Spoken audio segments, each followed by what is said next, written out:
Don't I know you, sir? Don't believe so. I haven't been here in many years. Name's Silas Greaves.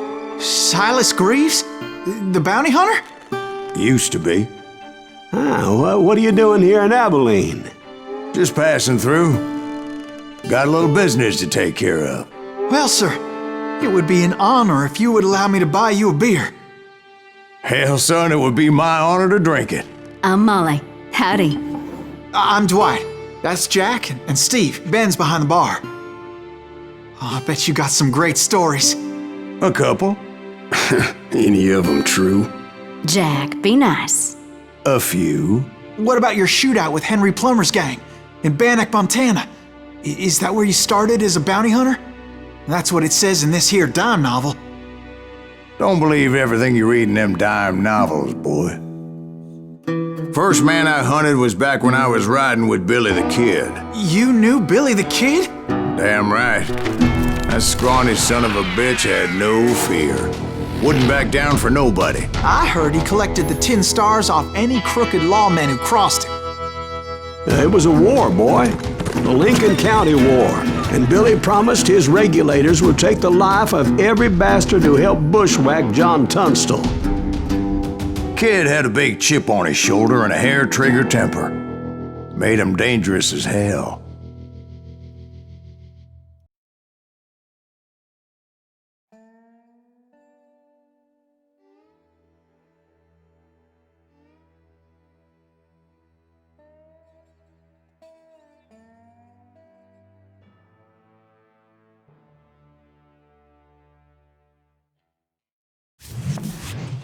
It was about 30 years ago.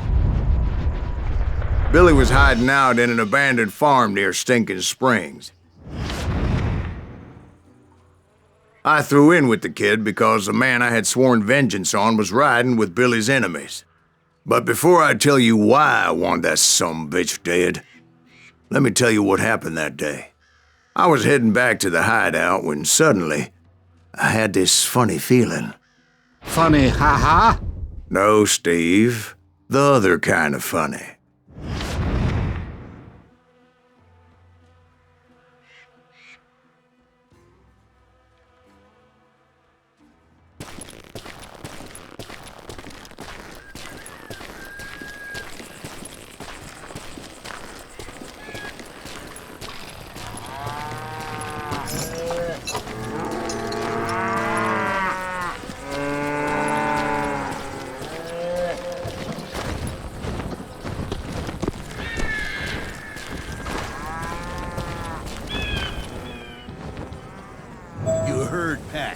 Need to stay here and keep an eye on the road. That's not fair. We're missing all the fun. I knew those two morons would never let me through. I had no choice. Who's that? Is he with us?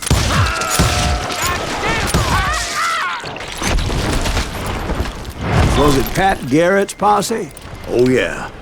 I heard the shots and I knew I had to move fast. Garrett and his army of deputies had surrounded the entire homestead. Damn it! They're coming from the rear! I decided to help Billy and the boys out a bit. So that's just what I did.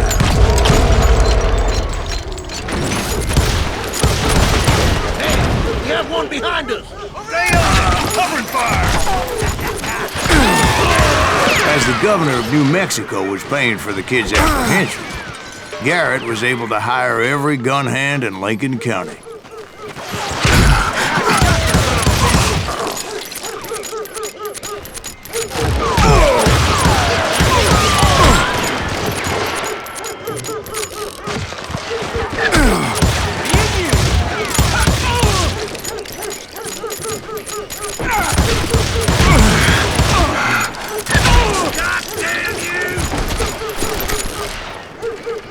I knew that going through that front door meant putting my butt in a shooting gallery, so I decided to get sneaky.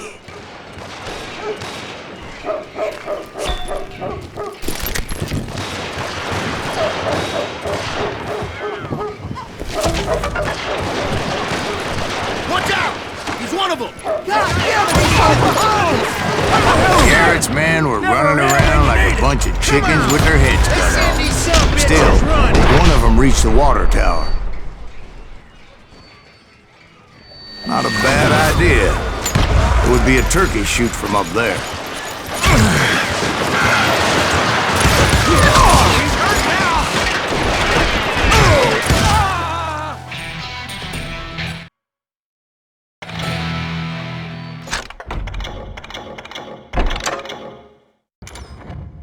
You can't take it all on!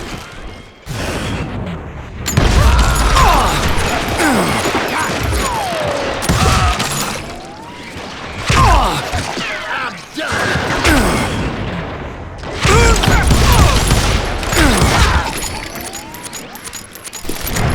Luckily, these shooters Garrett hired weren't the sharpest tools in the shed. I'll flank A you! lot of them were saddle tramps, or sod busters, or drunken drifters looking to make a few bucks.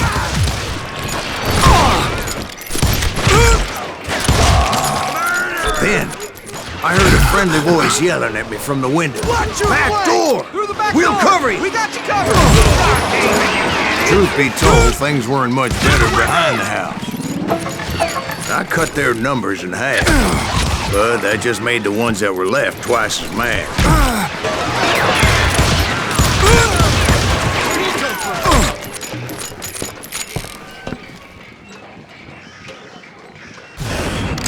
They made up for their lack of skill with a seemingly endless supply of ammo.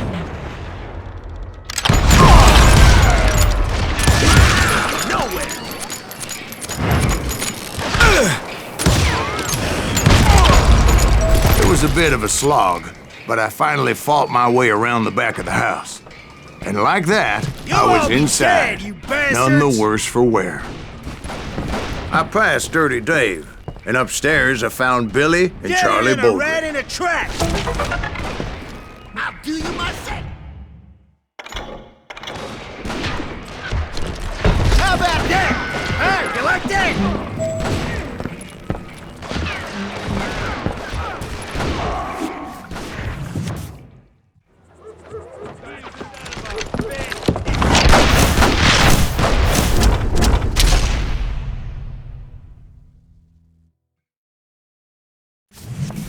Billy looked at me and said, "About time, amigo! Grab a gun and get to the window." Wait, so you were friends with Billy the Kid? Yeah, sort of. You can't take us all! Anyway, we were surrounded by dozens of deputized shooters who wanted to do us harm.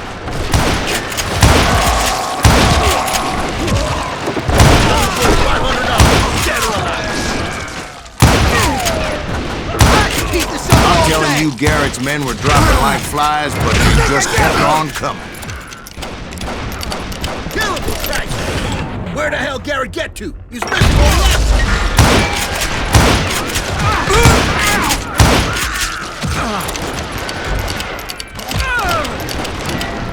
Someone shoot that bastard!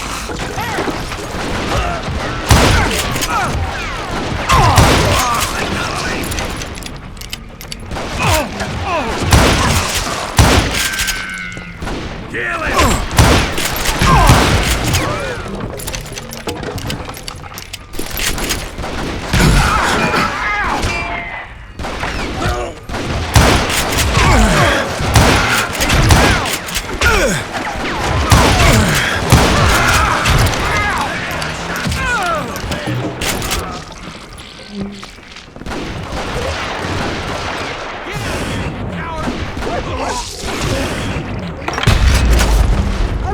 That's when Charlie got hit. "They're catching us in a crossfire," shouted Billy. "Get to the other side!" I'm fine! Where'd he come from?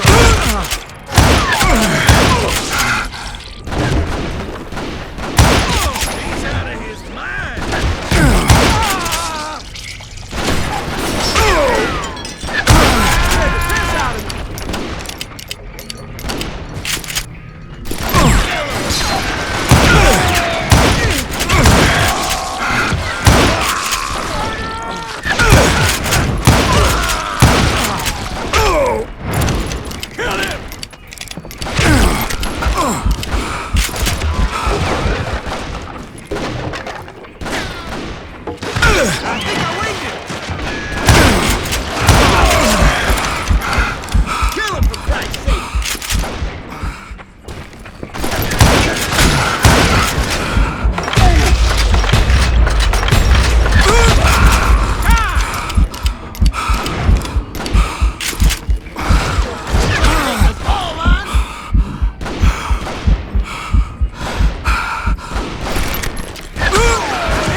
Someone shoot that bastard!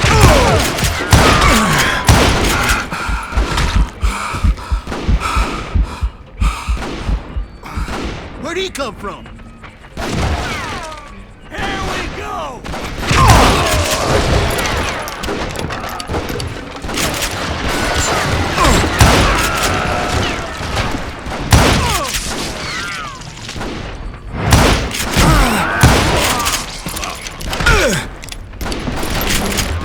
Kill him, for Christ's sake! This stuff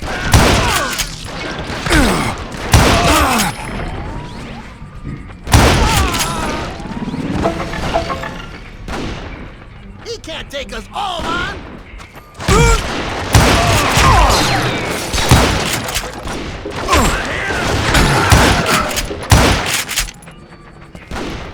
Someone! I don't know how many of those cocksuckers I personally put down, but it was pretty clear, even to Billy, that maybe discretion was the better part of valor. What's that mean? It means that it was time to cut and run. They got a Gatlin, Billy shouted. Get the horses and bring them round back. I'll draw their attention.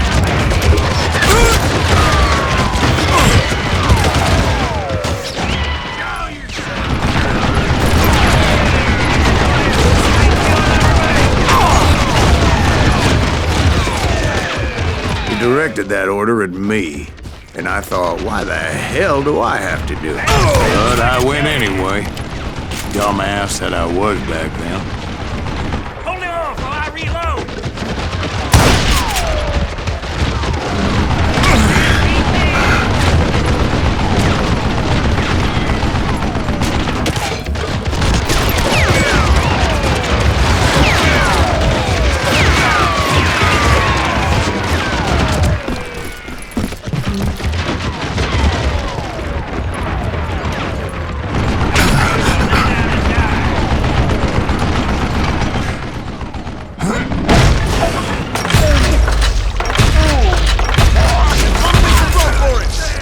Sons of bitches are Many done would have for. fled in my place. But I had that false sense of invincibility that many young men have. Like Jack here. What are you saying, old man? Jack, he's just joshing with you now. Yeah, he better be. Mr. Greaves, please continue. Please, call me Silas, ma'am. Now, where was I? You were heading for the barn. Don't let that asshole get away with this! Making my way past the vassal fallen coat. There he is! That gave me a goddamn headache.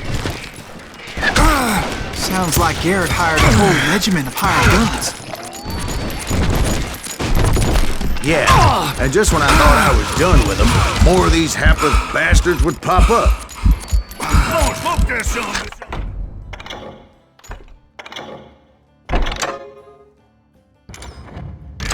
You come out and I will.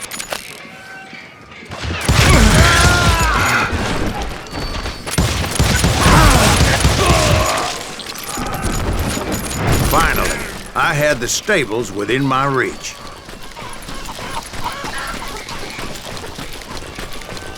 And that's when I met Sheriff Pat Garrett. I read that you went toe-to-toe with him, sir. That backstabbing bastard with that tacked-on tin star.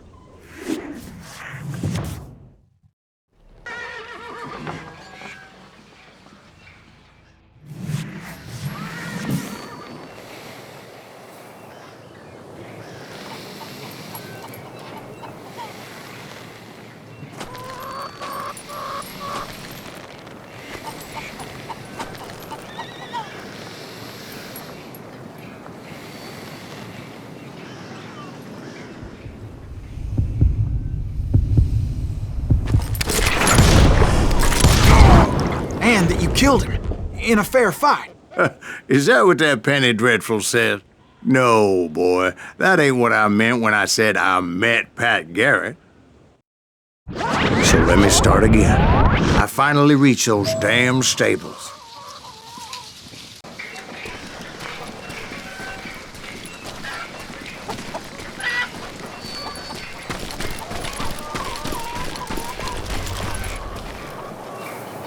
And stepped inside, and last thing I heard was Garrett's voice. That's not Billy. And go on. How did it end? And, boy, that was just the beginning.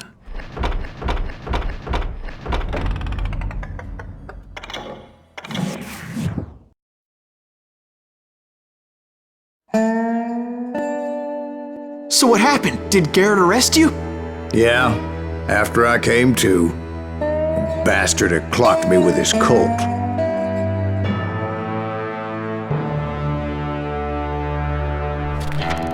And the kid surrendered?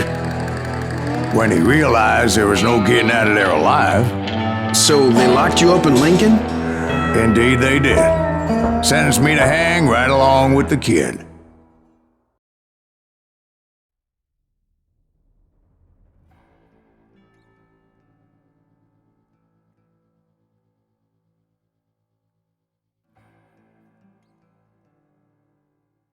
It's important to know that I was only riding with Billy so I could find the bastard I was after.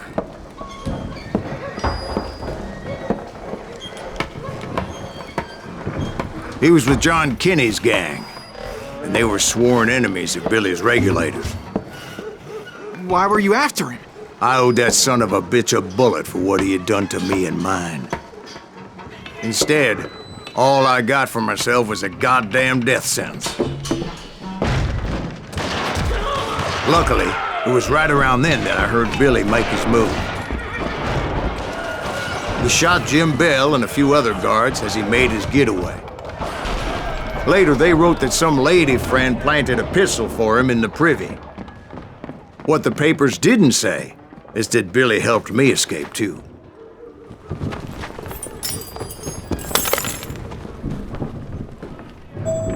My first order of business was finding a firearm.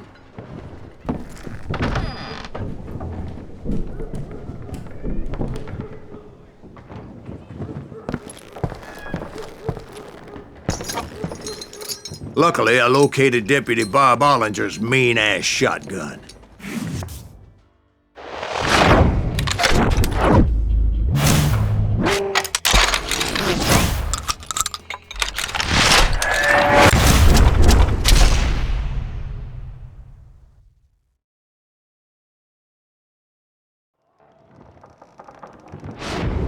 I saw Billy through the window, and he yelled that I should take to the rooftops to make my escape. So I did. Anybody see Billy? That little son of a bitch Hell yeah.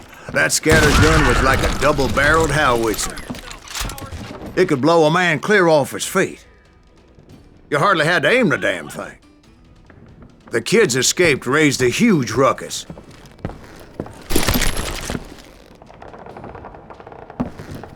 I don't get paid enough for this.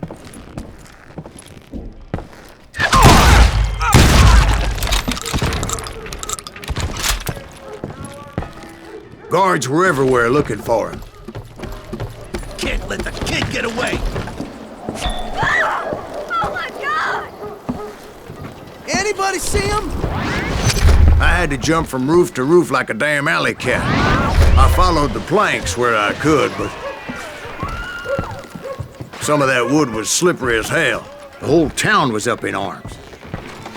And suddenly, I was a fugitive. How the hell did the kid escape?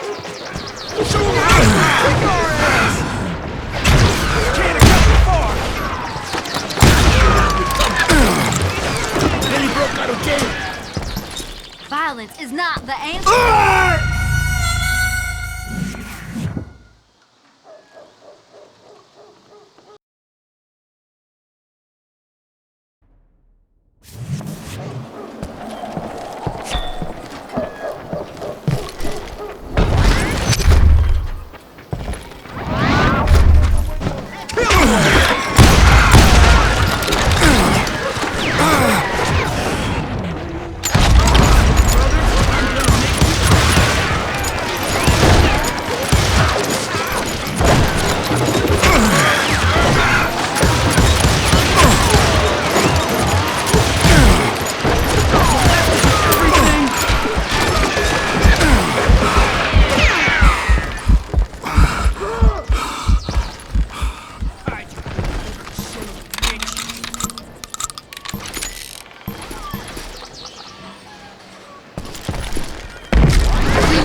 missing.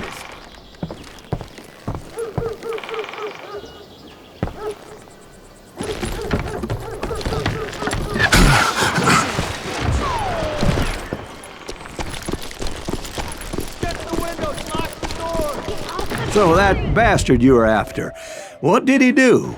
He did me and my family a grievous harm. But I knew if I was ever gonna find him, I would need to get my ever-loving ass out of there. Where'd he get you? I tried to be stealthy and sneak my way past. But hell, if they weren't always. Apparently, some of them thought I was Billy. See, me and the kid shared a certain similarity in build and coloring. I was just glad I had Deputy Bob's mean-ass shotgun.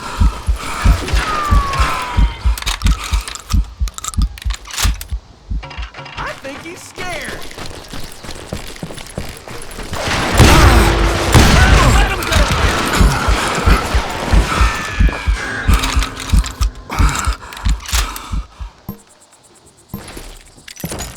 Kill him!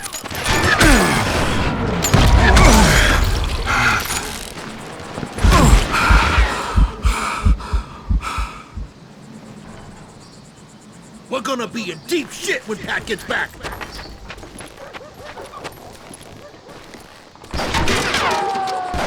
Done with you. Stop him!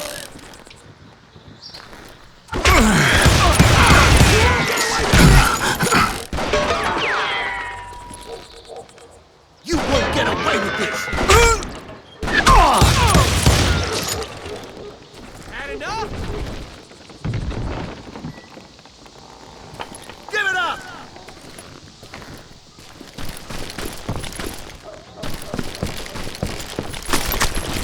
They're shooting in the street! I don't get paid enough for this.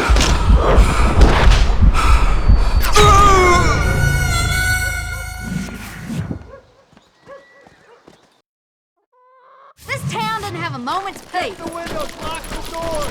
Off the street! Where'd he get you? You! Leave him to me. Kill him!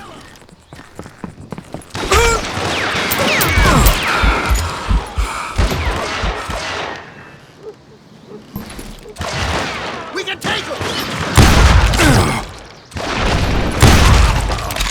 No murderers all! Stop him!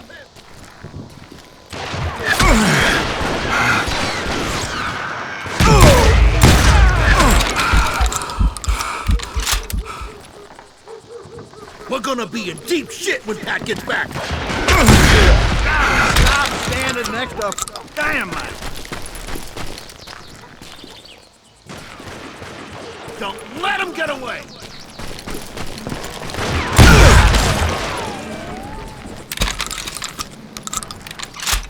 Turns out he's yellow, fellas.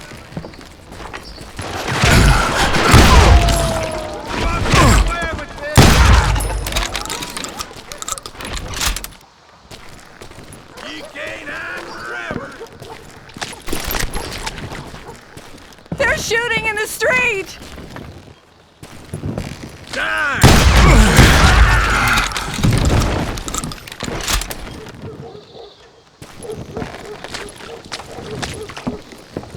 Hey! Get your headstone!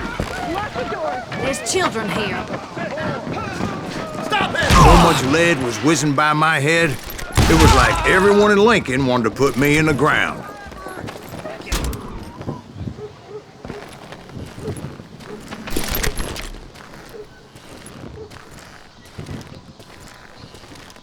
Get out here!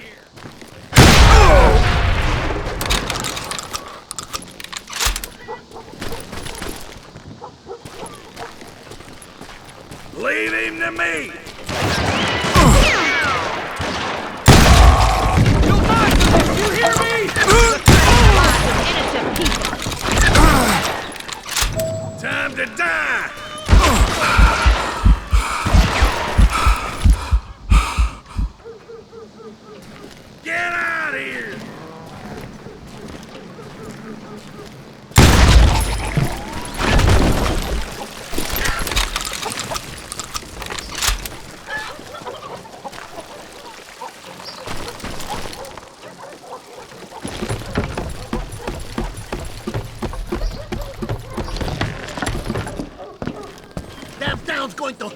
handbasket.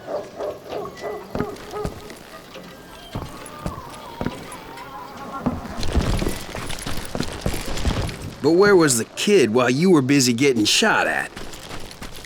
Gone. And that's when it occurred to me why Billy set me free. You know, respect for decency? So I could be a hapless decoy and draw attention while he snuck out of town.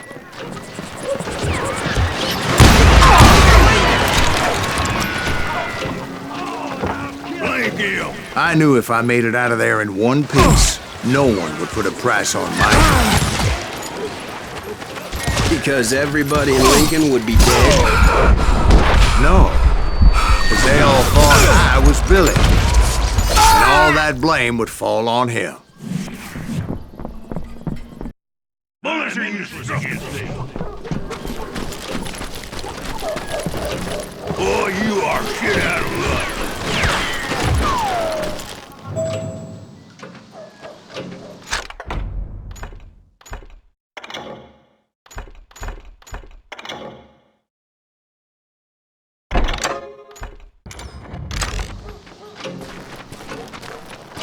Come on, smoke that son of a bitch.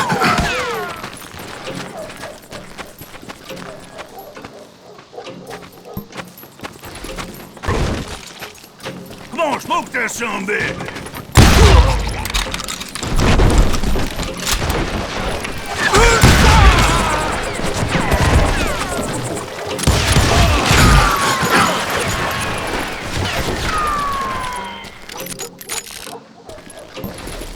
Get out here, you coward!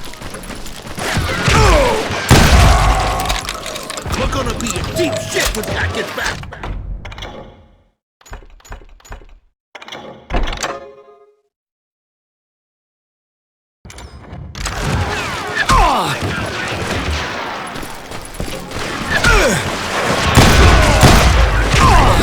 Cover your head! Arm yourself! We can take him! How the hell did he get away?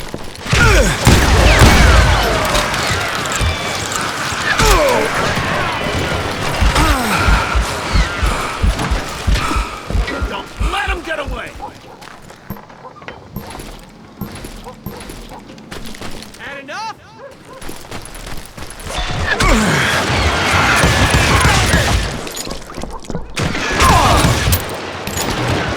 You'll die for this, you hear me?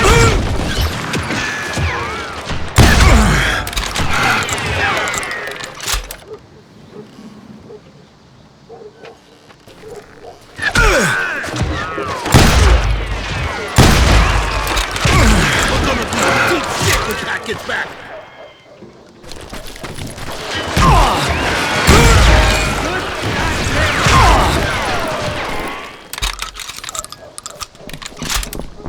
We can take him!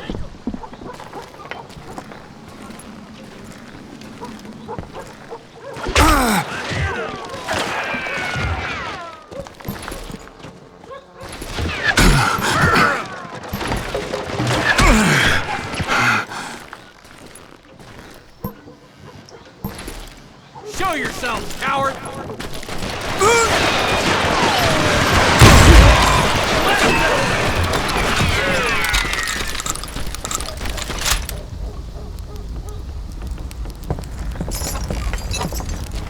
Stop him!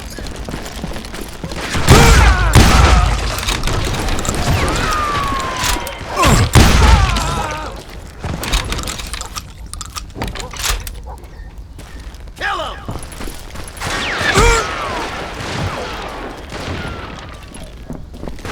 Finally, I found what I was looking for. The stables on the edge of town. We're gonna be in deep shit when Jack gets back.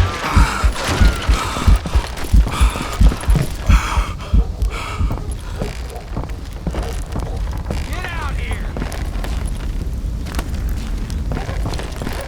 We can take him!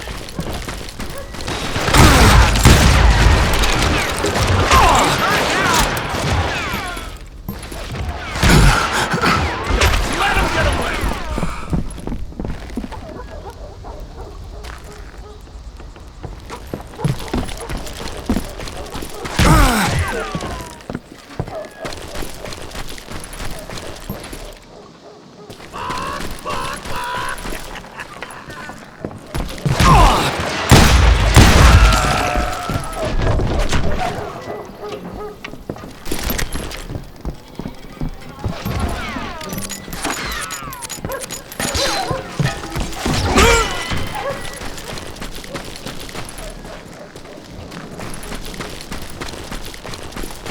Put down your weapon! You can run! Can't hide forever! Give it up! God damn you!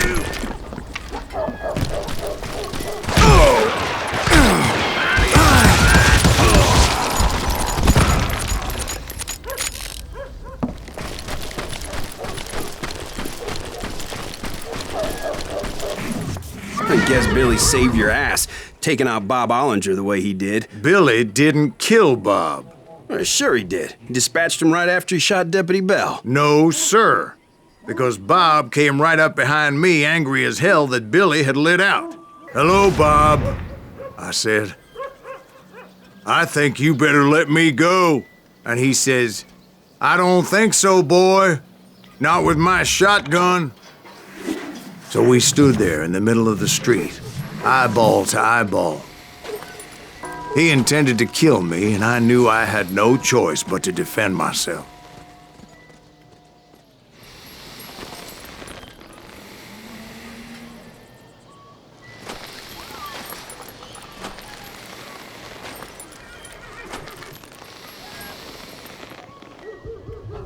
I fought unfairly, but they weren't the ones looking him in the eye that day.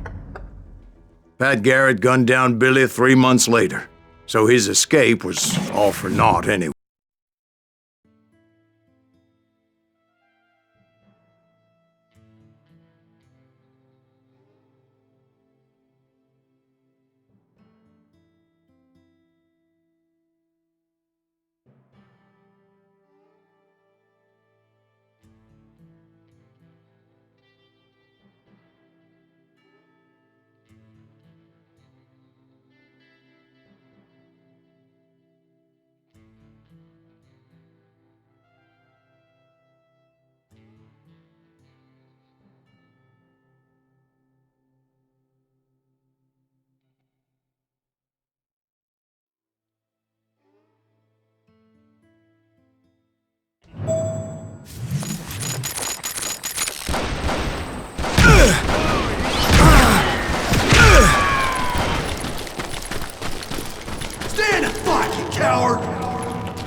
I ran ahead as if the devil himself was after me.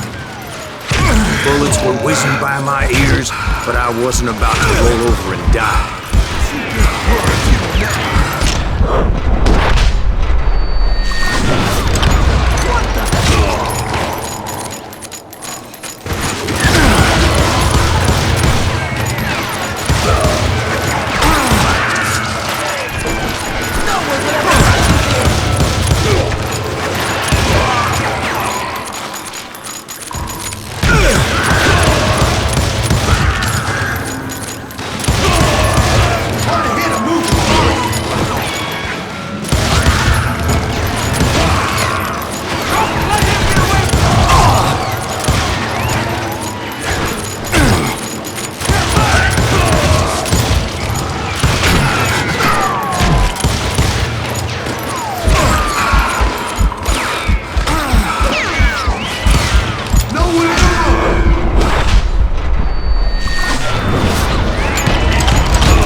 I'm done with you.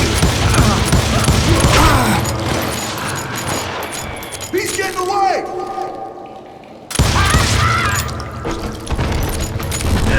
I think I'm scared. Stand up, you coward!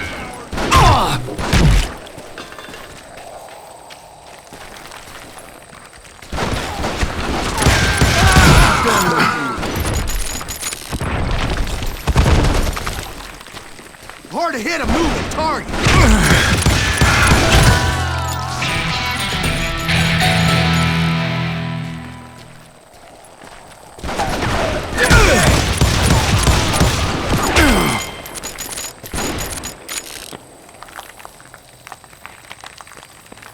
We're waiting for you! Kill him!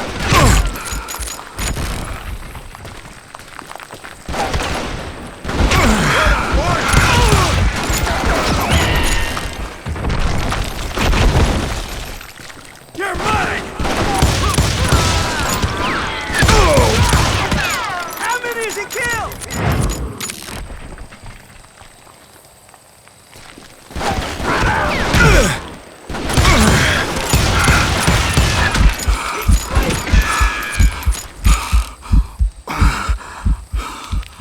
Guess he's had enough!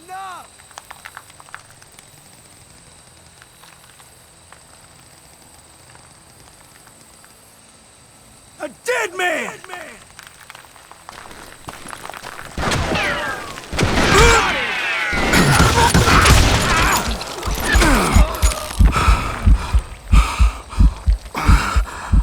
Show yourself!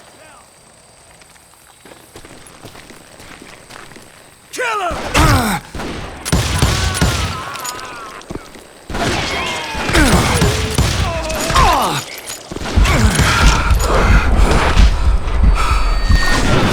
You're mine! He's nothing but a coward!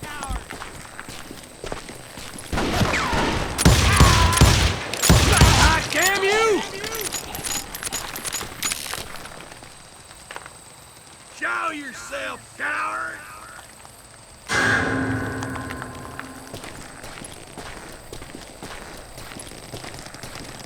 A dead man!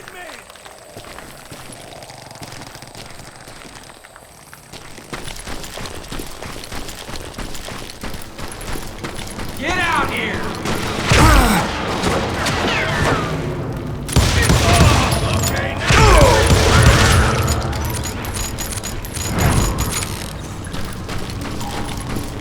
I just kept running like there was no tomorrow.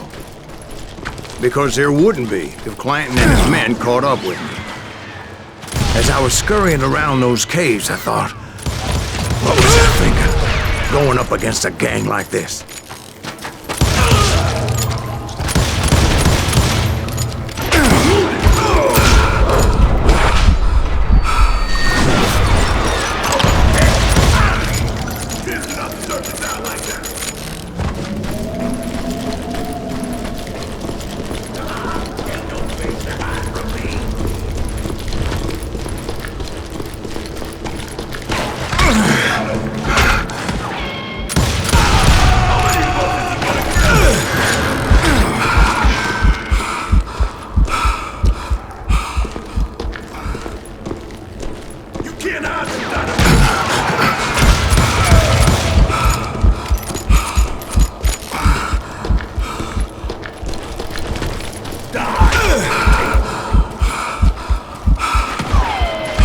They were hunting me like I was game.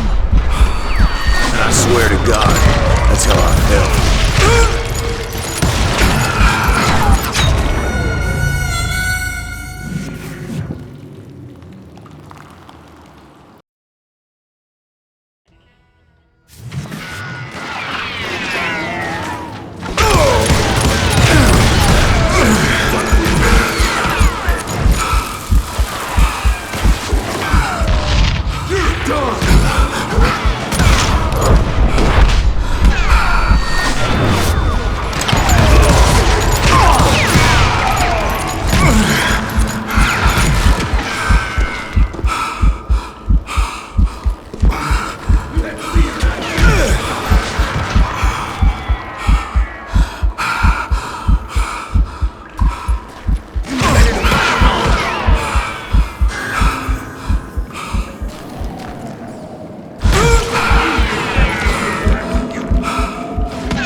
I just kept running, not knowing where the hell I was going.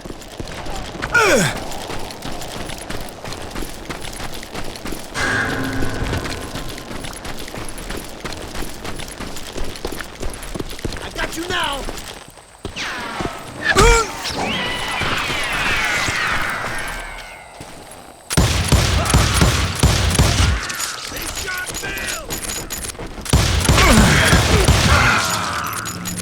Nowhere to run!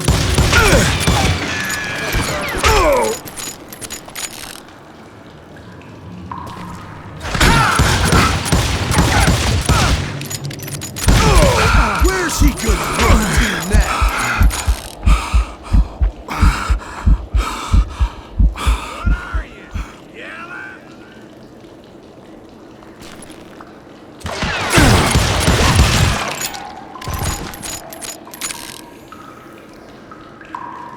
You're done!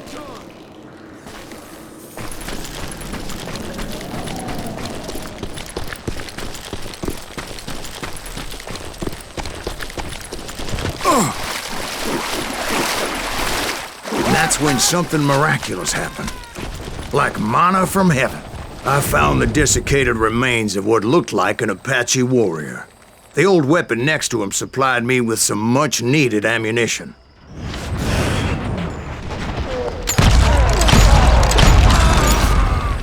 Bat Masterson once told me it was more important to be lucky than good, and he would know.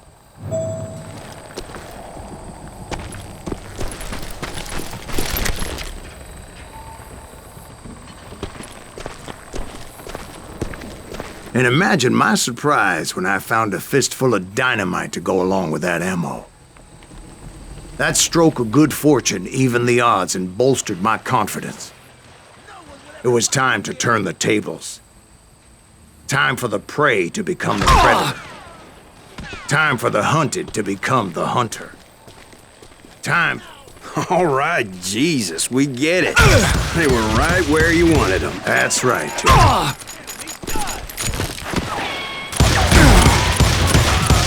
I was done running, and the old man's boys were not expecting that. No, sir. I came at them like a wildcat.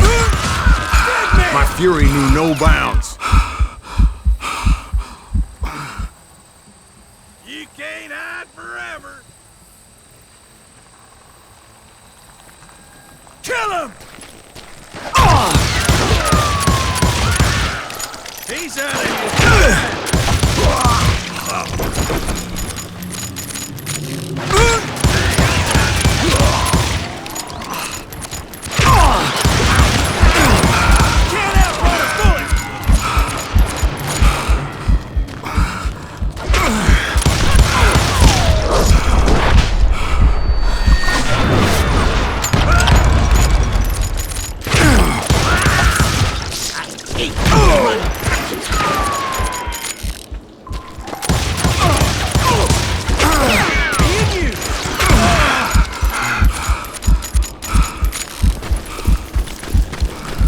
It was finally time for that old man to pay for his sins.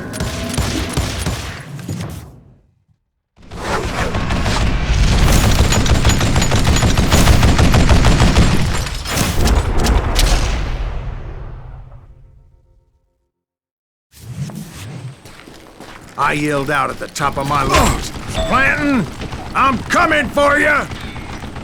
A little stealth might have made more sense, to be perfectly honest.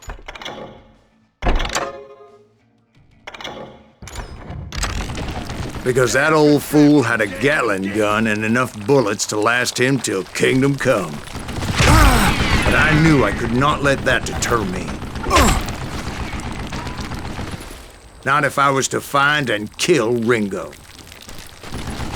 I needed to get that old man off that gun.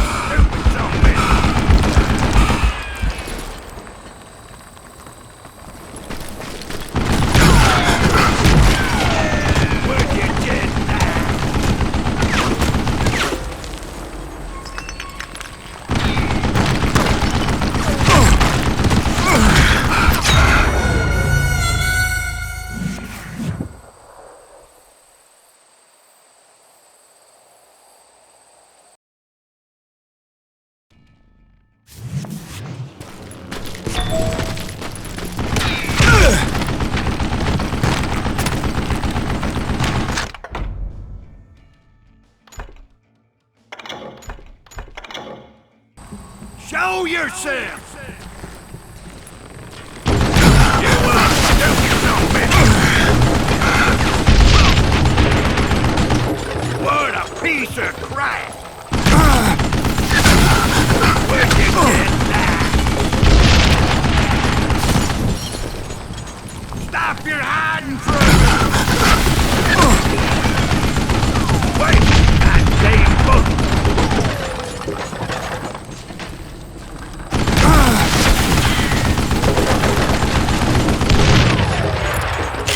Apparently, one of the cowboys made it out of there alive and told Ike and Billy Clanton that it wasn't a Mexican who took their father's life that day.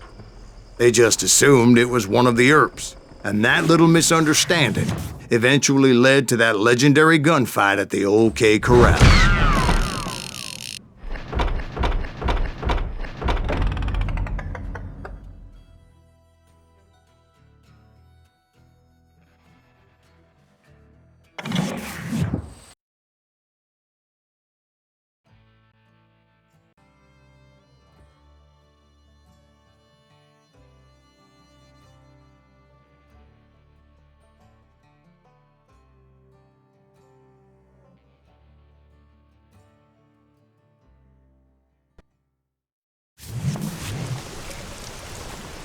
A few weeks after that dust-up at the OK Corral, I was still after Johnny Ringo. I had tracked him and the cowboys to their hideout at a sawmill, and they were loaded for bear.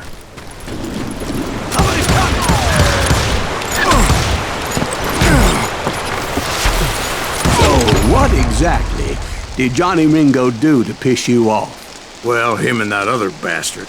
Roscoe Bob Bryant? Yep. They both deserve to die, and I promise I'll tell you why. First, I need to tell you about the Cowboys' new boss, Curly Bill Brocious. Earth's coming! Get ready, boys!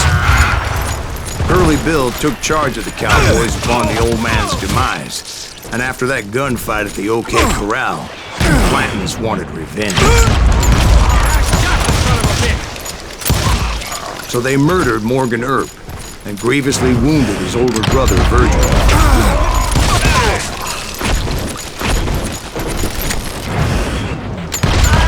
Wyatt and Doc went on what became known as the Vendetta Ride, hunting those outlaws down. So when I showed up, that's who they thought I was.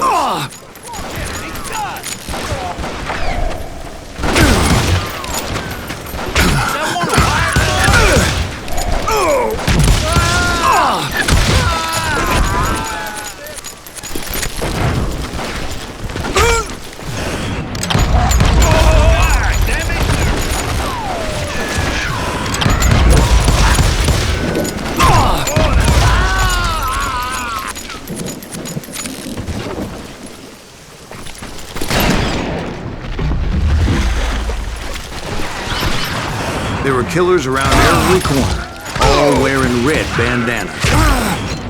That's how the cowboys identified each other, and I was beginning to wish I had one myself. But I wasn't about to let Ringo walk away unscathed, and that's what drove me forward.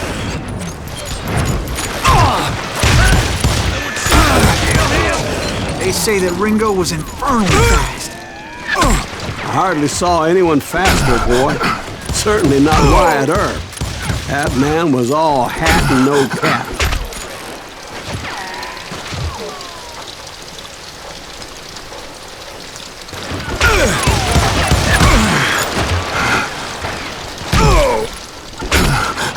Dead man!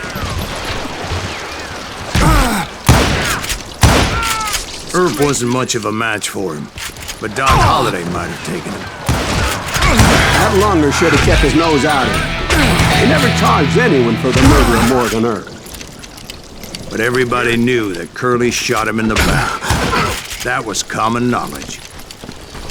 Yeah, maybe so. But Ringo had nothing to do with it. He was just being loyal to a friend.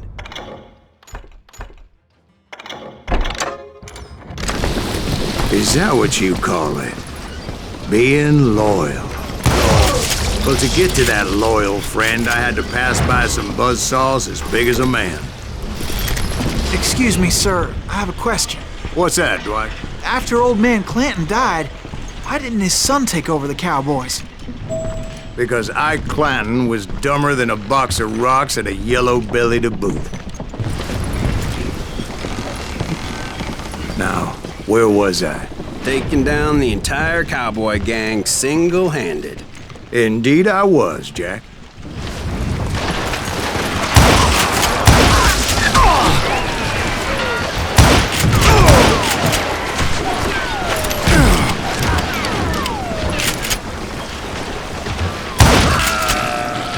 You bastard!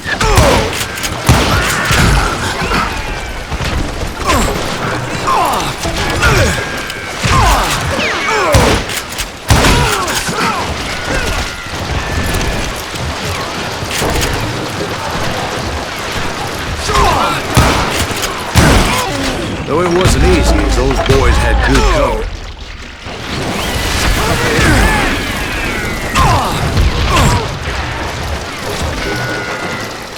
Middle-ain't that sucker!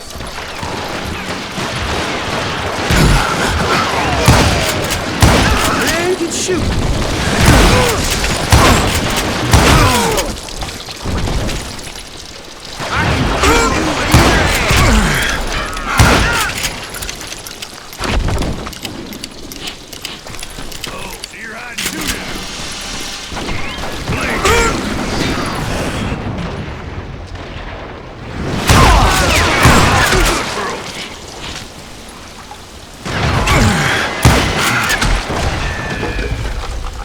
In for the kill. You gonna need a cannon.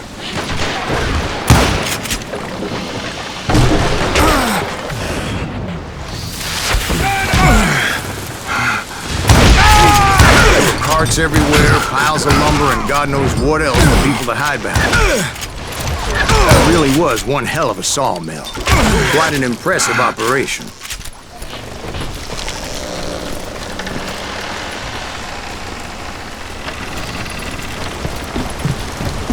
And where was Curly Bill? Did you see him?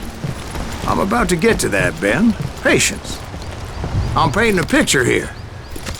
There was this beautiful waterfall and a crystal clear stream that led to a verdant valley that was truly... Consider your picture painted. What happened next? Well, finally the bastards that were still alive made a last stand.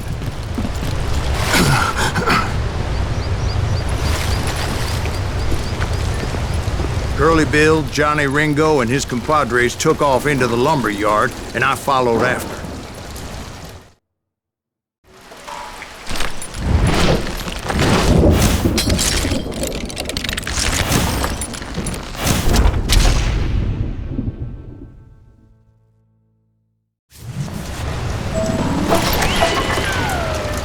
Are you saying they ran? Cowardice was not in Ringo nor Curly Bill's nature. No, sir. I never said they were running scared. They just wanted me out in the open. Time to dance with the devil! Wild Morganer! Did that sumbitch burp? Send you to me!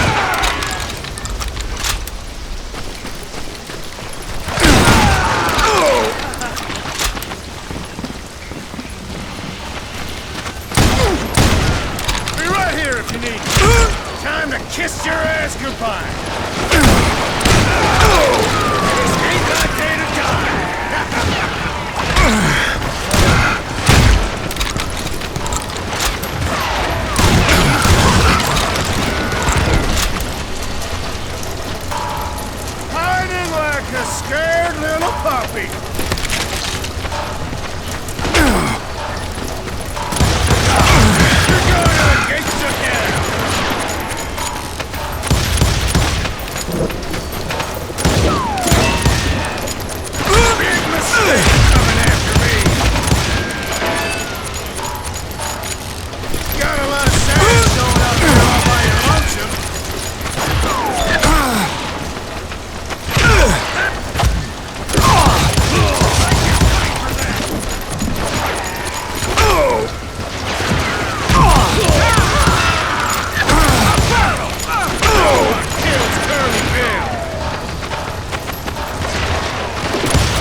Come on out, son!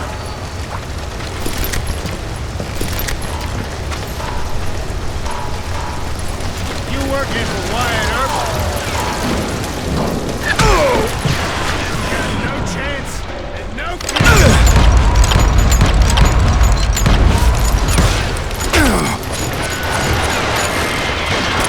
Kill you like I killed Morgan!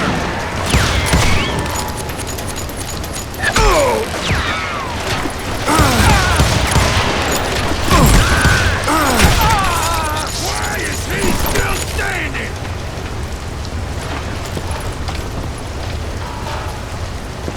I'm putting you down!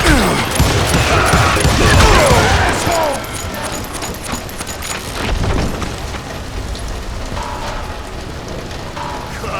Come out, wherever you are!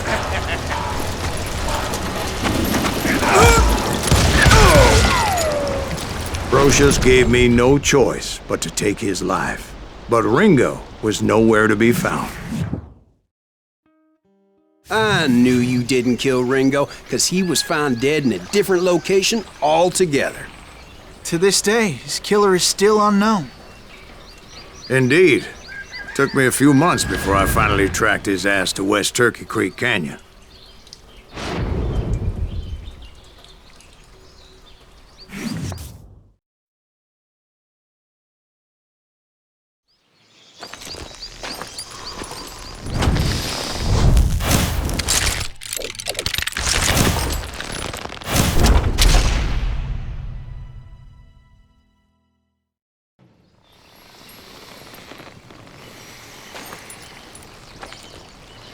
That's incredible, sir.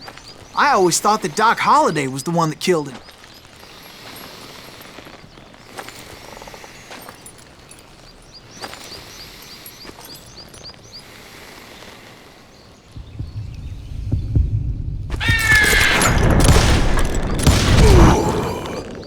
Sorry I had to ruin the legend for you, boy. But the legend ain't always true. Doc Holliday had nothing to do with the death of Johnny Ringo.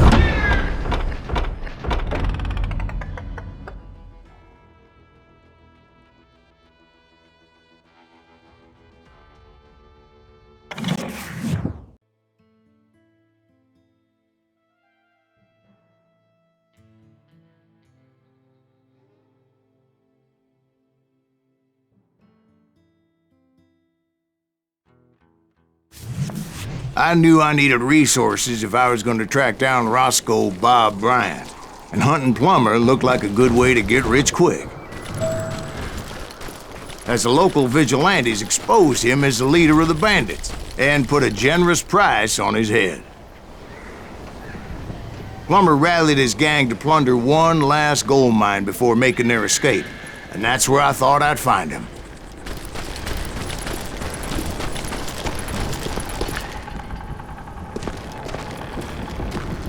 It'd make... Who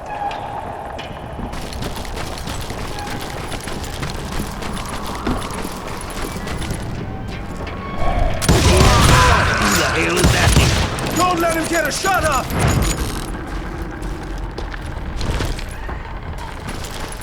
You or me!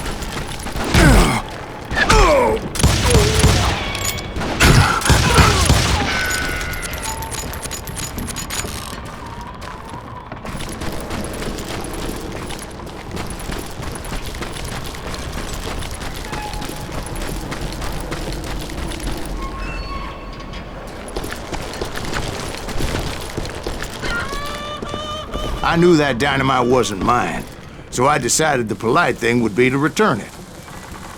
It was the biggest gold rush since Sutter's Mill in '48. Unfortunately, prospectors weren't the only ones drawn to those riches.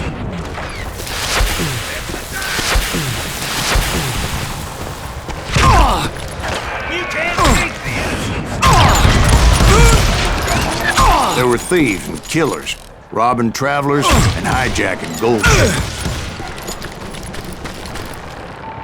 Like those that ran with Plummer. Some were just regular folks I knew from town, drawn by greed and easy pickings. Charlie Crow, the blacksmith. James, who worked in the stable. Sam and Jeremiah Barber, the butcher's sons. Ordinary citizens who lived a double life. Stealing and thieving and murdering their neighbors.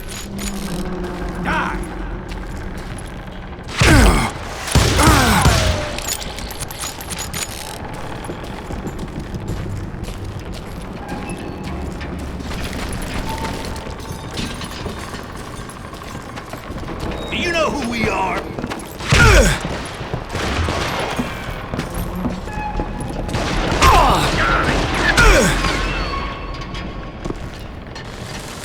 This is our goal now.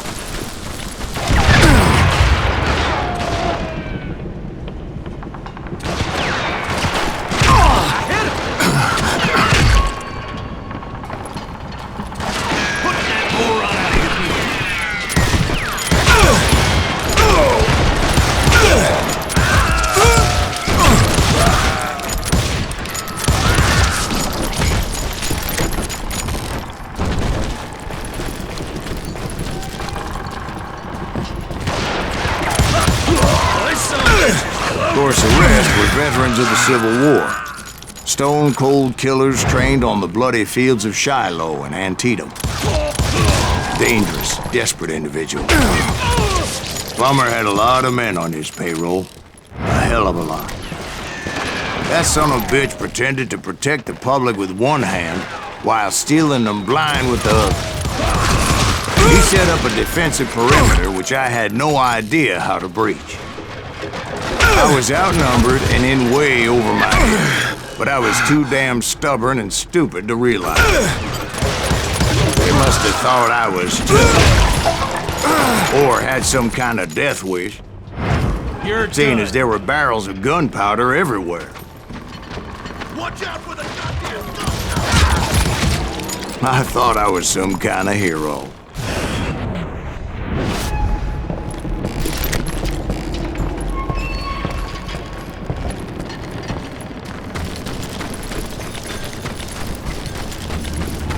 I finally made it past and headed on to meet my destiny.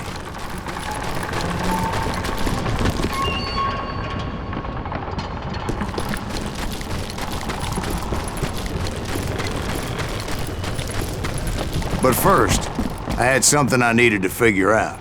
I had a few ideas on how to get into that mine, but once I made my decision, I knew there was no turning back.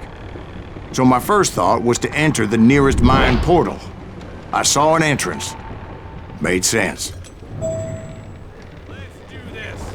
It was the quickest way in, but that also made it more dangerous, This is our goal now. as there would undoubtedly be enemy pickets posted along the way. You can't hide forever. You can't fake the innocence.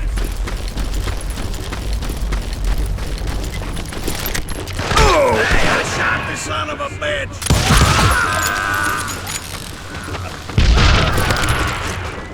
You can run, but you can't hide forever. Besides, once you enter a mine like that, it's easy to get all turned around. Some of those shafts can be as deep as hell.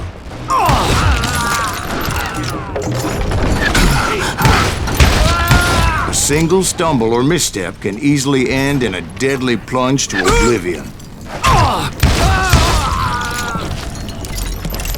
Show yourself, coward!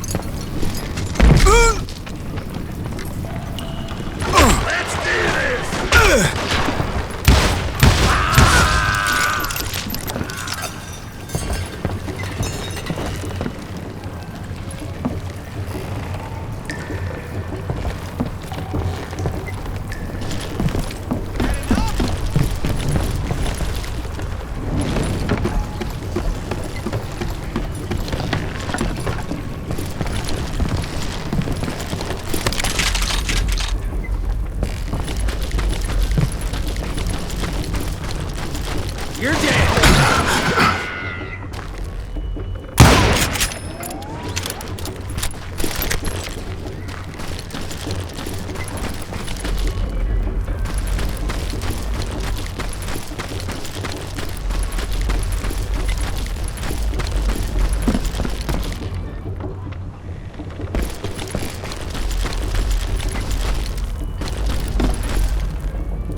One wrong bullet could have turned that mine into a dad-blasted tomb.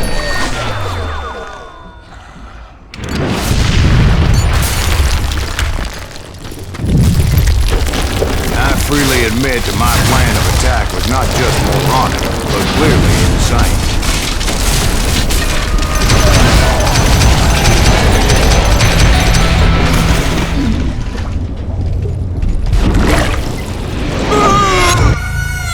It's a good thing.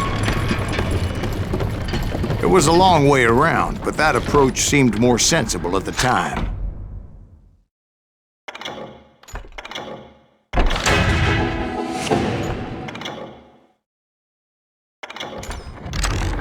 Of course, being I had a problem with heights, that scaffolding scared the bejesus out of me. Climbing down that ladder required some caution. Because even though I had a younger man's reflexes, no man can dodge a damn bullet while climbing down a rickety ladder. I needed to make a leap of faith. I was determined not to give up, however. As Sheriff Plummer seemed quite a despicable character. When the vigilantes discovered what the sheriff was up to, people were outraged. That 10,000 they put on his head would go a long way to helping me find old Bob.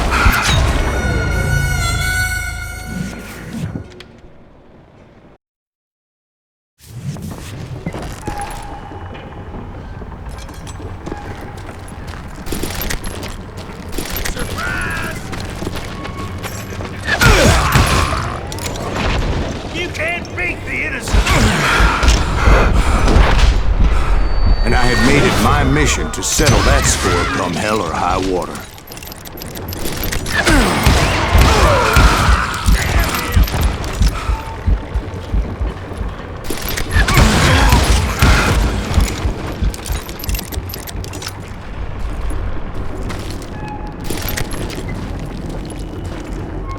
But first, I would have to make a choice.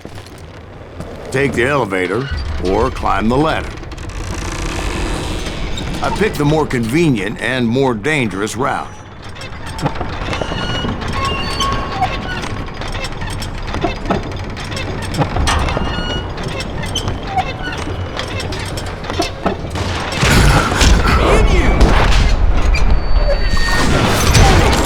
What the heck just happened?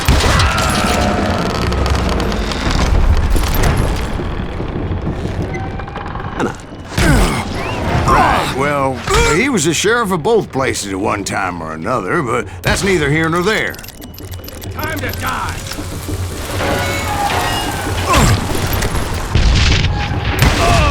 The point was, taking him down would save a lot of lives, including my own.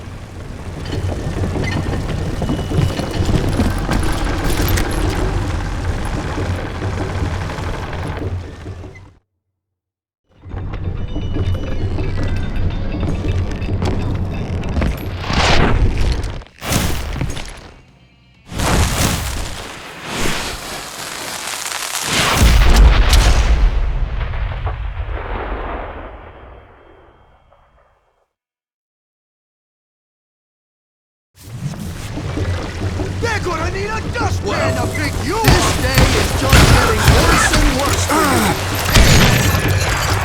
Henry Plummer was clearly unhinged, and I could see right away that this was gonna take some doing.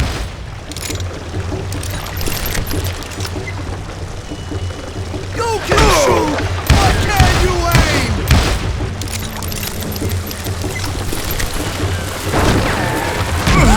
What? Didn't you?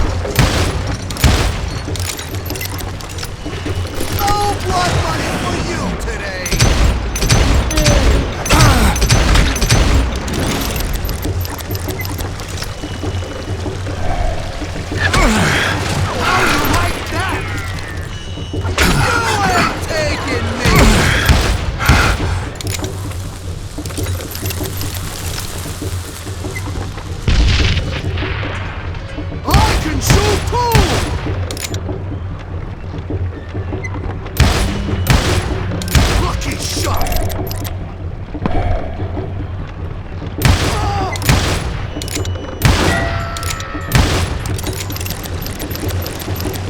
I'm going full medieval on you.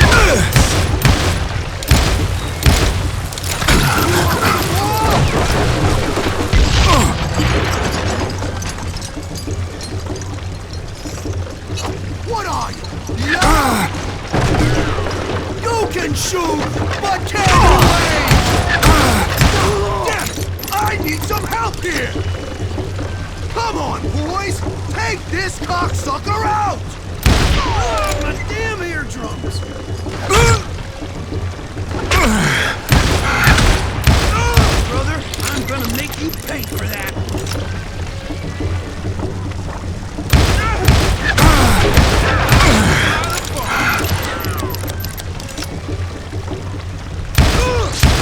That's right!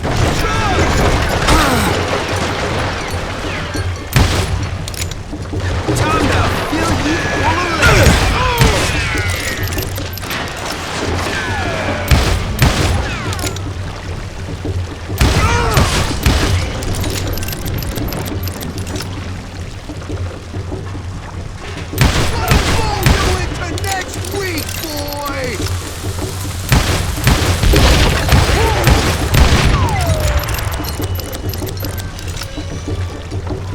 Blow your shit off! They're gonna bury you in a million pieces! You about out of bullets! Ooh!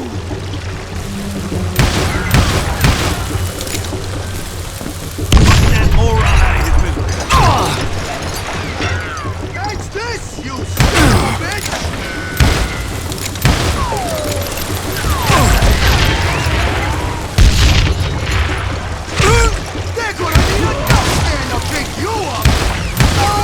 Money for you today!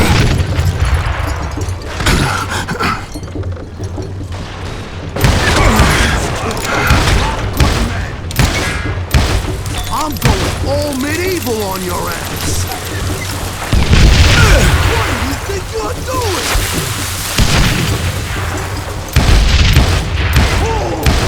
Ooh, I can shoot too!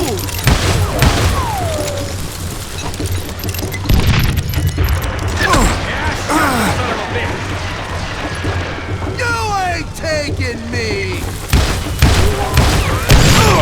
I'm shocked that you can't do it again! They're gonna bury you in a million pieces!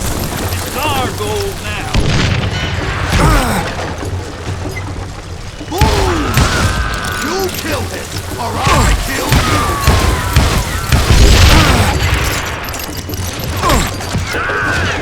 They're gonna need a dustpan to pick you up!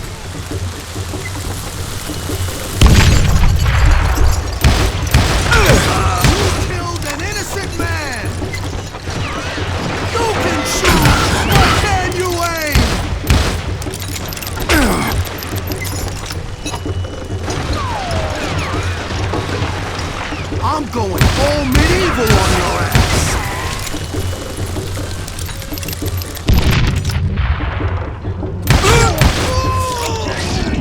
So that's how Henry Plummer died. Him and his crew were worth their weight in gold. And now, I was officially a bounty hunter.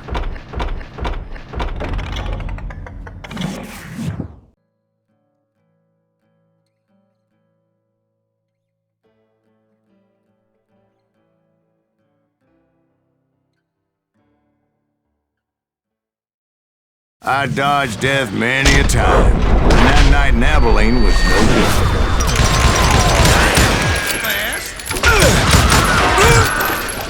I was there with the intention of finding that bastard Bob and collecting the bounty on John Wesley.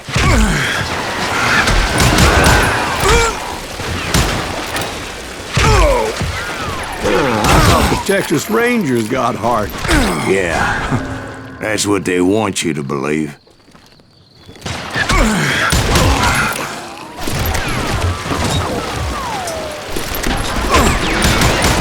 It was cold in a witch's tit and a brass bra that night as I fought my way past his loyal compadres.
to the very same saloon we're sitting in today. Look around and imagine this place painted in blood. Hardin was waiting for me, and...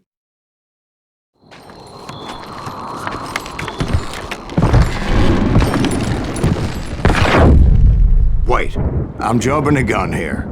Let me back up and give you some background on this sumbitch. He deserves that much. Don't you think so, Ben? John Wesley Hardin was a killer.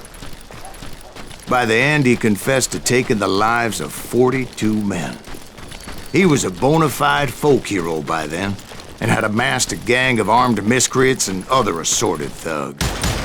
He and his men set up camp outside of town, and I was hoping Bob was among them. God damn it! Shoot that son of a bitch! They didn't ask why I was there. They knew. As most of them were wanted as well. I had to spill a lot of blood to find out Hardin wasn't in that camp. He was carousing in town with his closest friends. Hardin, someone's coming for Hardin's boys apparently didn't want me to reach the Bull's Head. Stop that son of a bitch! Some were hightailing it into town to inform their jefe of my unwelcome presence. We got another law dog. I wondered if Bob was among them.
And I steeled myself for the fight ahead. For as good as I was, deep down I wondered if John Wesley wasn't just a little bit better. Before I could test my mettle against Hardin, however, I would first need to dispatch his cadre of hired killers.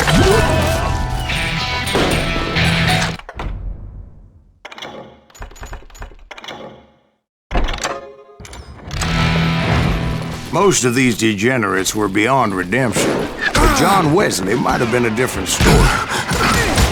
I didn't learn until later that that night was in fact his birthday celebration.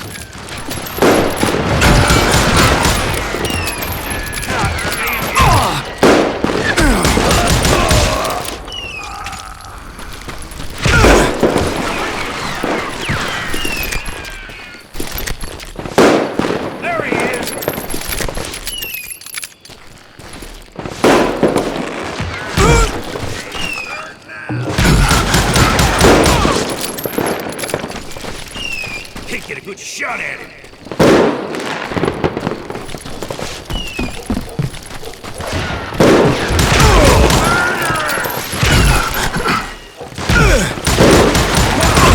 Watch where you're shooting.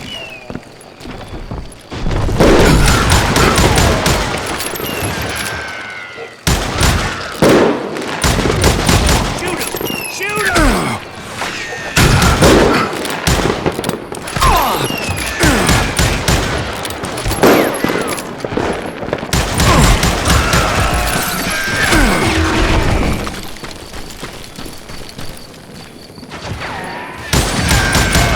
already mentioned that I found Hardin in this very saloon. That's right! Run!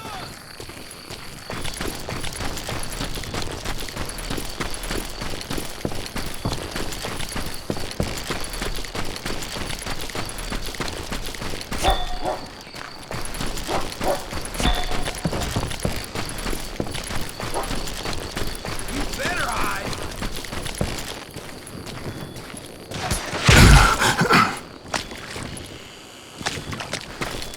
You bastard! Suffice it to say, nobody there was happy to see me.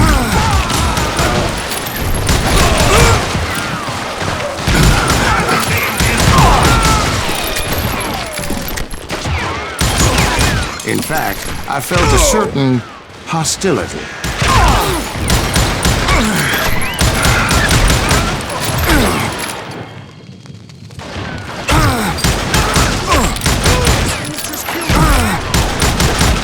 I was disappointed that neither Bob nor John Wesley were among the dead. But that was short-lived, as a moment later I was facing down the fastest gun in the West.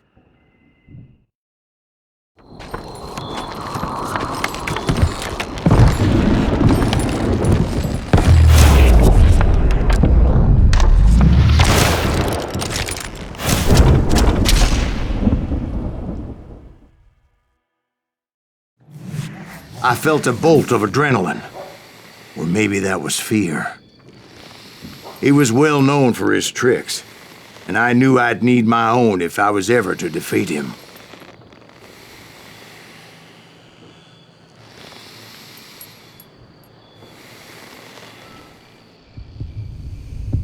So he didn't die? No, I sent him to prison. Years later, after he was free, some restless Avenger took his life. Shot him in the back in a saloon just like this one. Anybody up for another beer? Ben?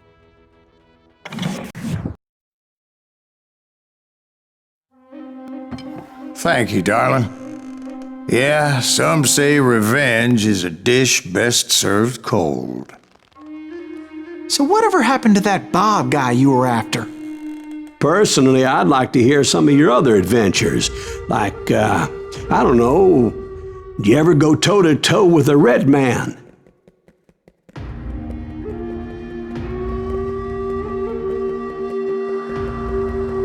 Yes, I did, Ben. I remember once I was after this renegade Apache, Grey Wolf. Strangely enough, revenge was also his primary motivation.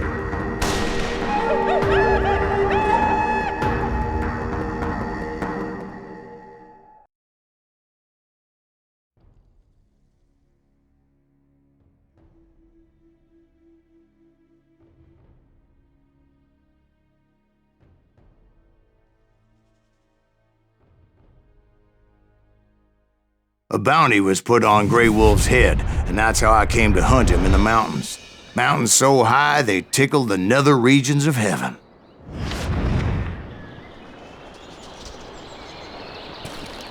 Grey Wolf was a Chiricahua Apache medicine man who had led a war party in revenge for a massacre against his people.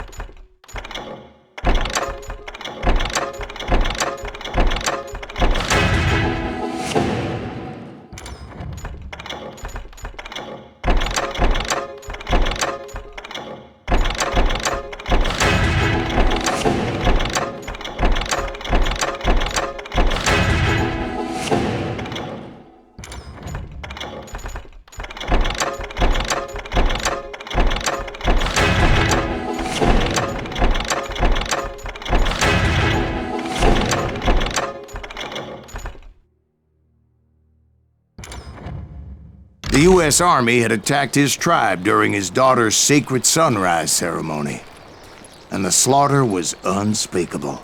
I understood his anger, as there's nothing more traumatic than seeing those you love die in a cruel and painful death.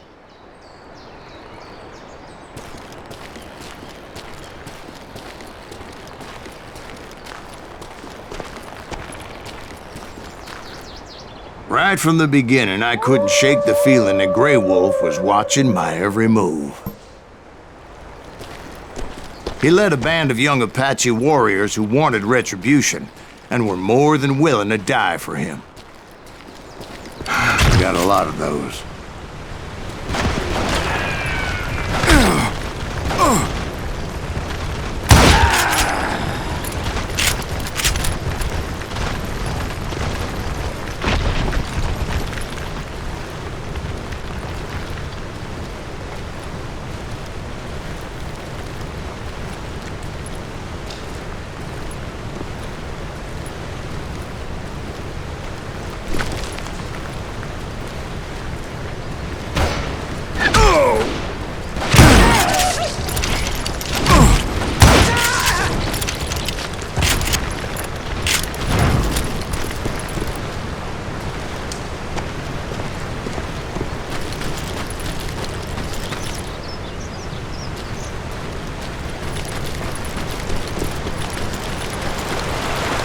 Did you find Grey Wolf? Not at that moment, but I did find the entrance to their hideout.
A deep crevice that led to a deeper cave.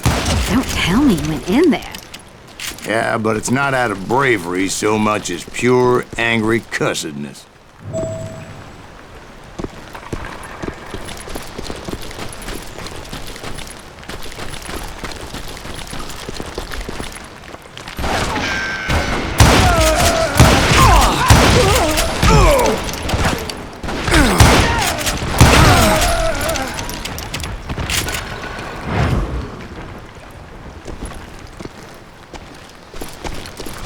See, back then, I had a stubborn streak a mile wide, and I wasn't about to back down. So it was like pitch black in there? Actually, it was pretty well lit, as they had torches on the walls.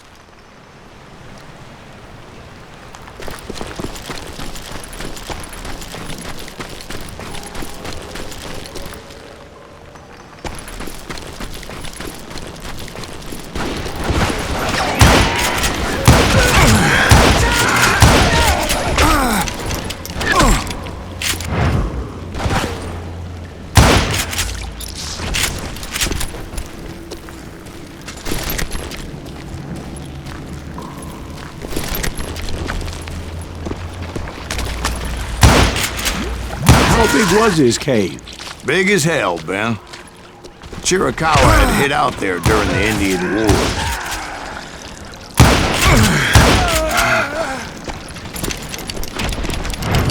They thought it was haunted with the ghosts of those murdered by the horse soldiers. The cave was haunted with dead Indian ghosts? To be honest, I was more concerned with the live ones than the dead ones.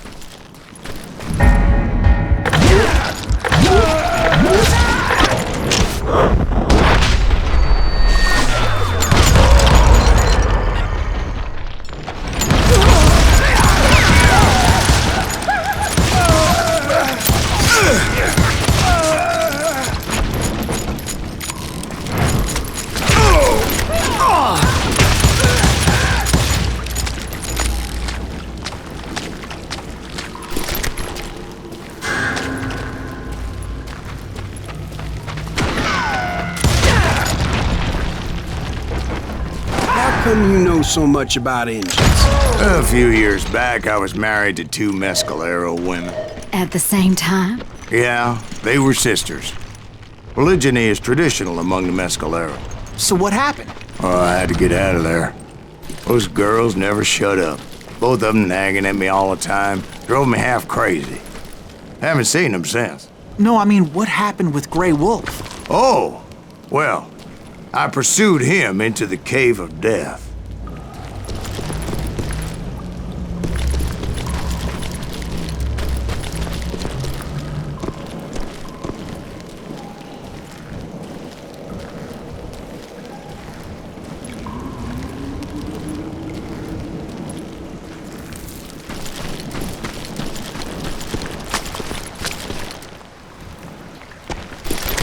I came upon this flooded grotto, and that's when I saw him.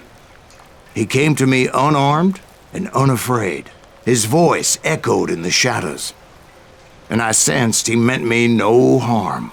You carry great darkness in your heart, and if you do not release it, it will claim your soul. The sound of his voice put some kind of ancient Indian spell on me.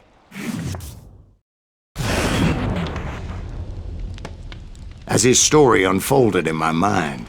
You will come to this place again and kill many more men, and the darkness will grow until it consumes everything that you are. The soul would have no rainbow if I had no tears. He said I was a great warrior, a coyote man, unequaled by any other pale-faced warrior, or something like that. The snakes will bite shadows of your past until a venom poisons your heart, and an echo of the song of the dead summons the spirits deep from within the mountains. I didn't quite get what he was saying, but there was definitely snakes. And indeed, his warriors surrounded me and attacked me like hungry wolverines. They couldn't stop me, though, and Grey Wolf wasn't in the mood for idle talk.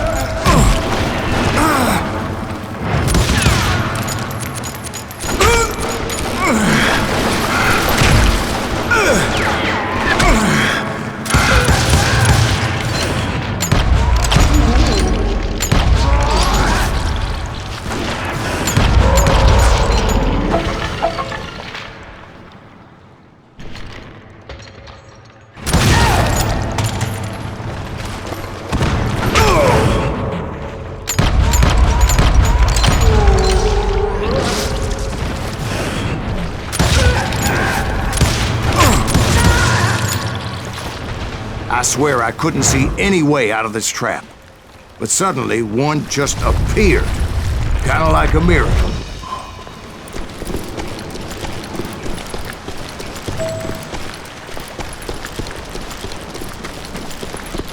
I felt like I would be lost in that damn cave forever.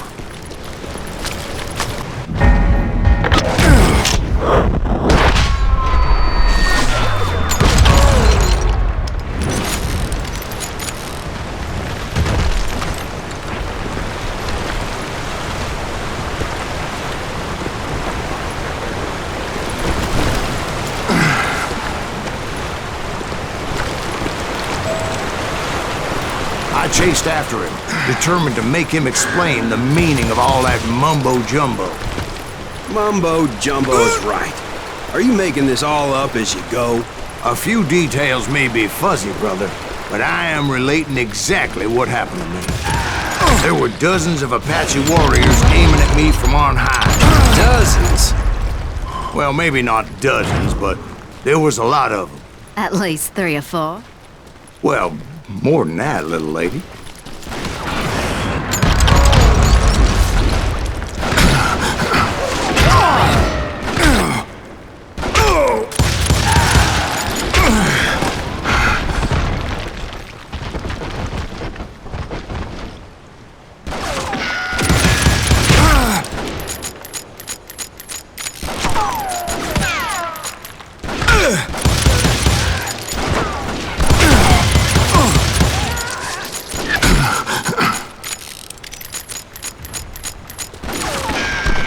I had a steep climb up creek ahead of me and scrambled up those rocks like a mountain goat. I was determined to locate Grey Wolf and find out exactly what the hell he was trying to tell me. And wouldn't you know it, that crafty son of a bitch led me right into a trap. What kind of trap? Well, son, there had to be at least 100 Apaches surrounding me.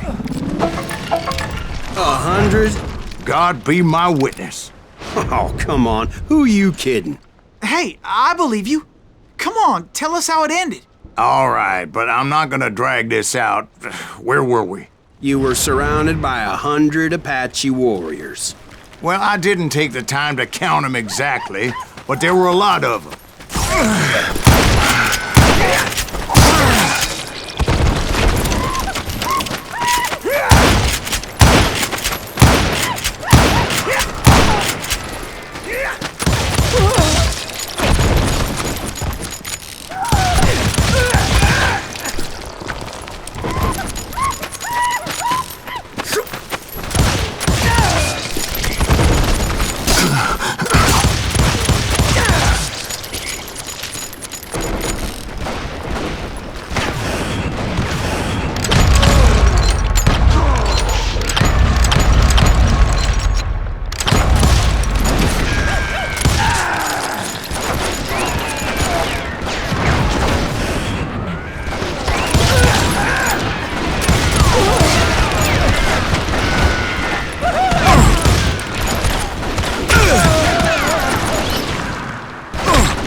And in the end, a path appeared before me that I had not seen before.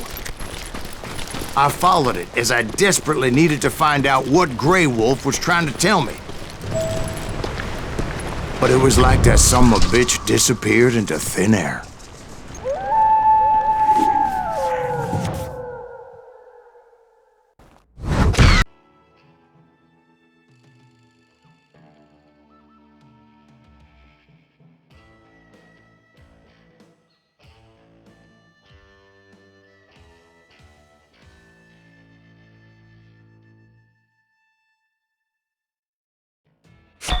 It was early morning. One of my friends was a local gunsmith, and he handed out firearms to anybody who'd take one. You see, the Daltons got it in their heads to rob 2 banks at the same time. 2 banks on the same damn street. Story was Bob Dalton's girl was always writing about how he had no ambition. Well, you're nobody next to Jesse James, she'd say. Finally, the bastard took his brothers to Coffeyville just to shut her up. Right. It's always the woman's fault.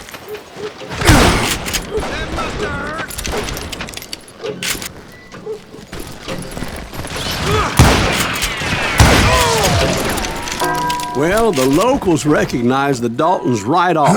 Before they could get away, half the town took up arms to defend their property.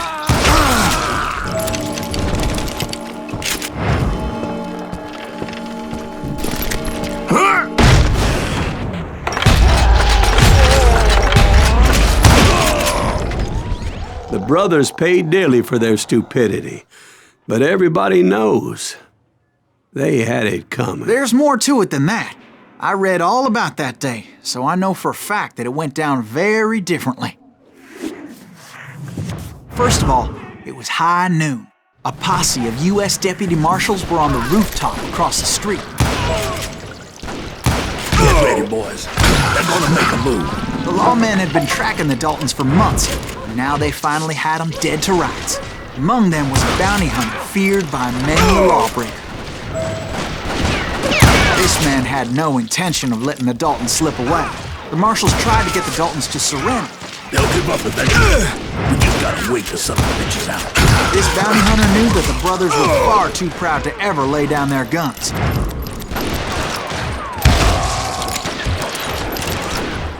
he went in there alone to confront those criminals. One of the marshals shouted, "Where are you going? Are you crazy?" Hey, where do you think you're going, dumbass? That rifle's mine. But he paid him no mind. He saw a way to get around to the back of the bank.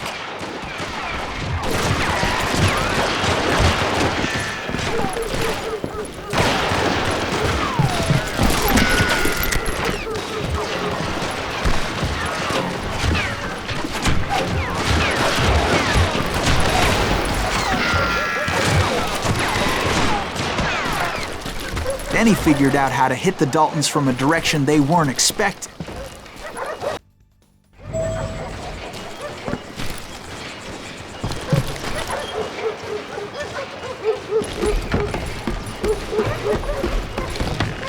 A moment later, he was climbing up a steep ladder, laughing at danger as he did. It was brave men like him who risked their lives to tame this wild country.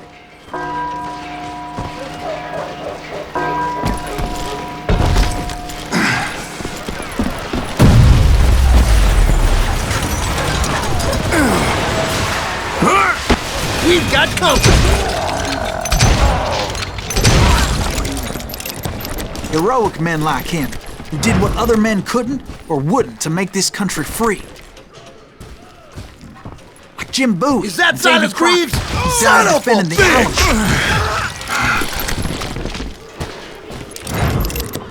Alamo. Get out here!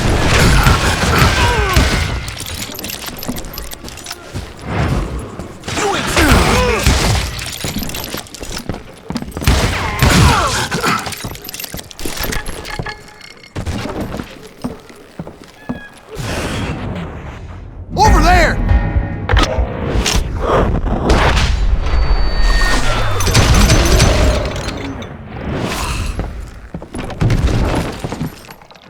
That's Silas Greaves! What the hell? Blam! Blam!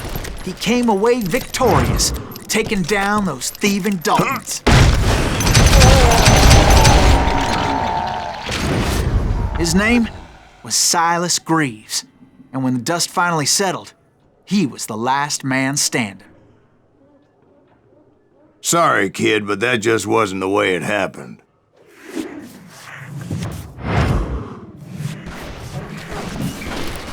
It was early evening, not high noon. The Daltons blew up a safe, and were all set to hightail it out of there. Those pathetic deputies surrounding the bank were dropping like flies. That's it for you!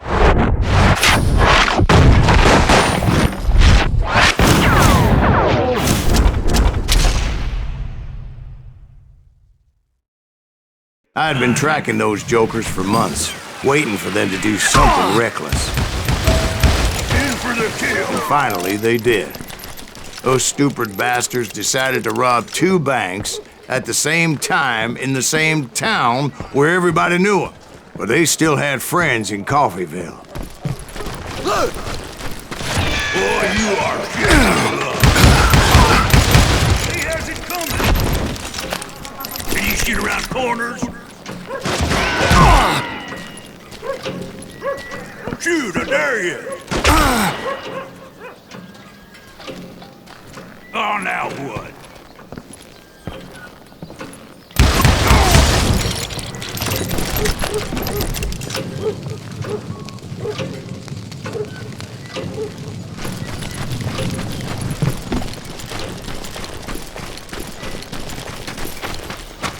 Hey, you got us evil. Put wolves in them! Those friends came after me like a pack of wild dogs, tooth and nail. They were coming at me from all directions. I caught sight of the Daltons running with the money and didn't want to lose them.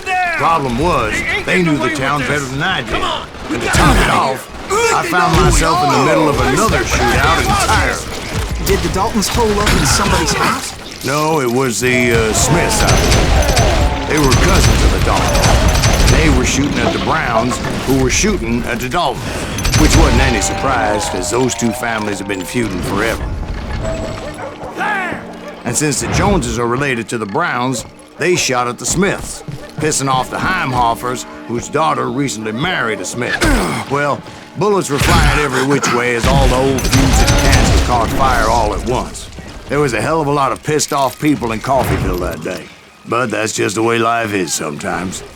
Shit happens.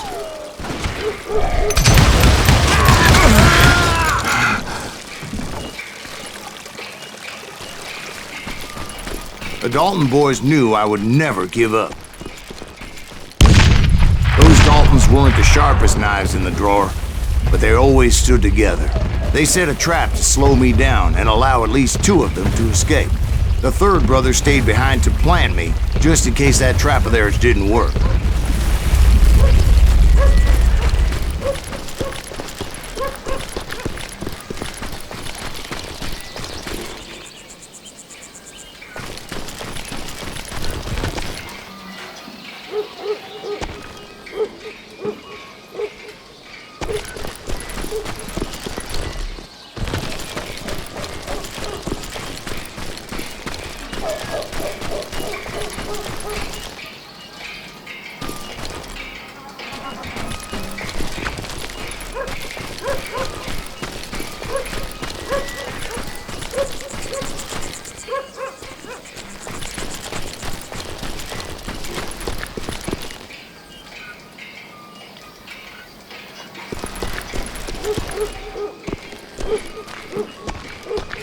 It was Emmett, the youngest, and he decided to stand his ground and face me down.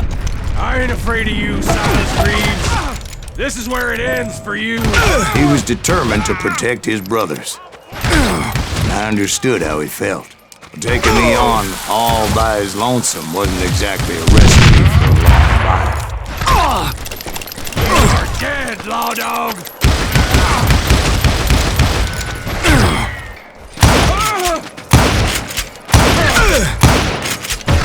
Gonna beat you like a red-headed stepchild.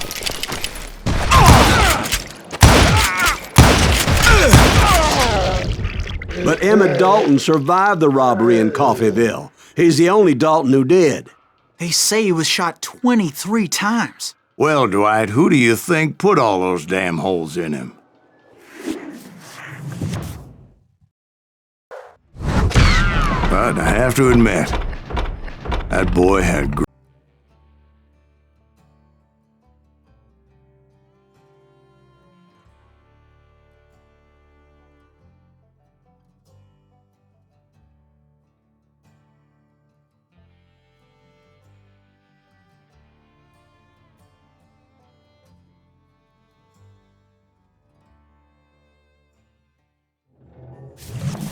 We'll get those suckers. It took me a couple of days to track the Daltons down.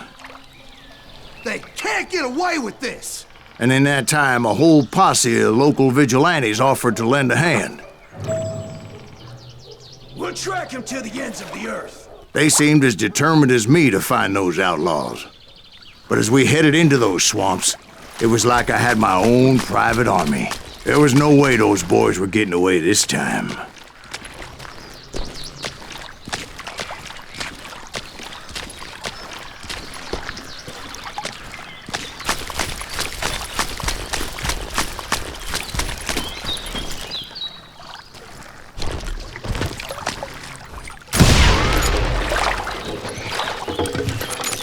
It was early fall, right?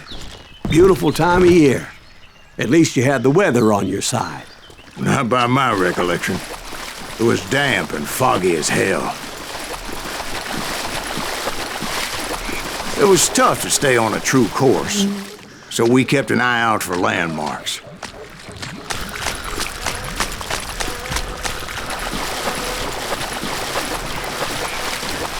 It was autumn. The maple trees were in full color, red as blood.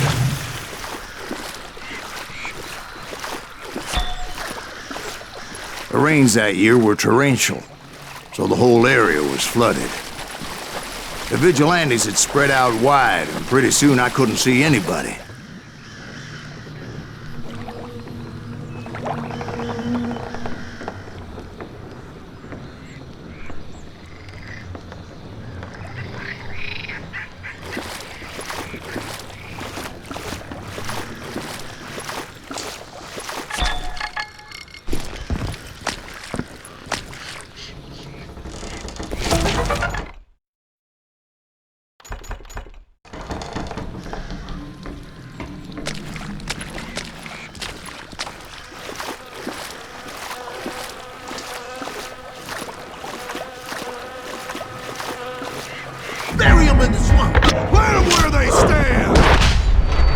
except for some bitches ahead of me wanting to do me harm.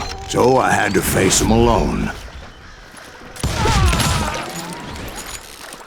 I wondered why my compatriots didn't come running when they heard the shots. Oh! Show yourself!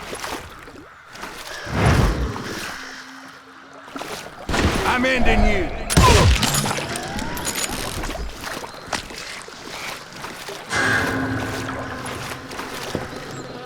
So did you find the Daltons? Not yet, but I did have the questionable pleasure of meeting a few of their friends.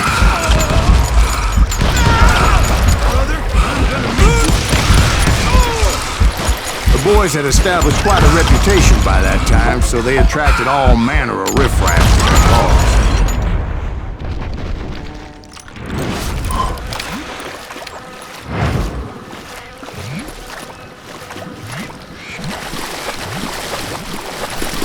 Hell's a-comin'. I'll blow you right out of this, son of a bitch. Point being, I was under serious attack.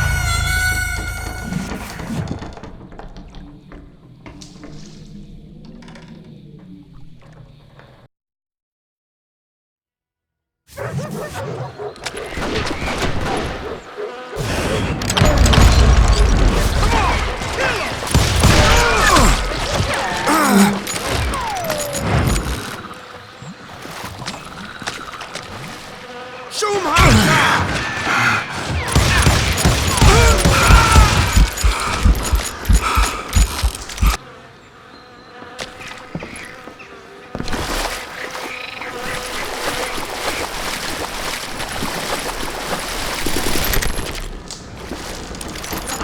Ain't no place to hide from me.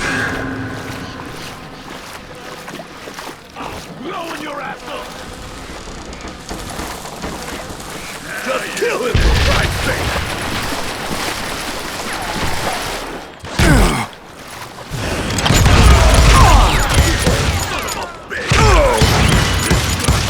You ready for a belly full of buckshot?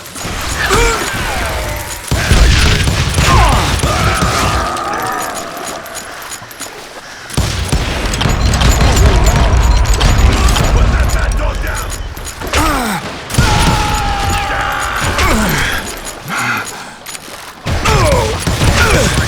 And my reinforcements was nowhere to be seen. Kill that goddamn bounty hunter!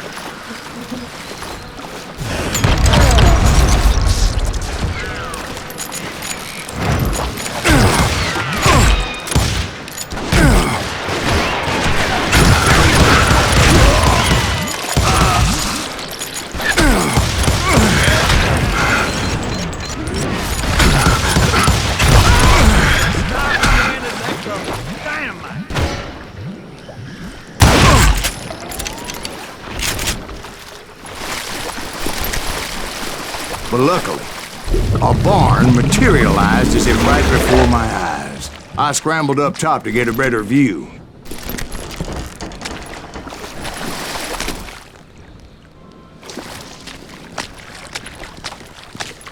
But just ended up falling inside. So, how did you get out? The barn doors was open. About right then, I saw some suspicious characters running through the bushes. Of course, I followed them. But that goddamn swamp was like a goddamn maze, and pretty soon I had no goddamn idea where I was. Steve? So I just started walking, and pretty soon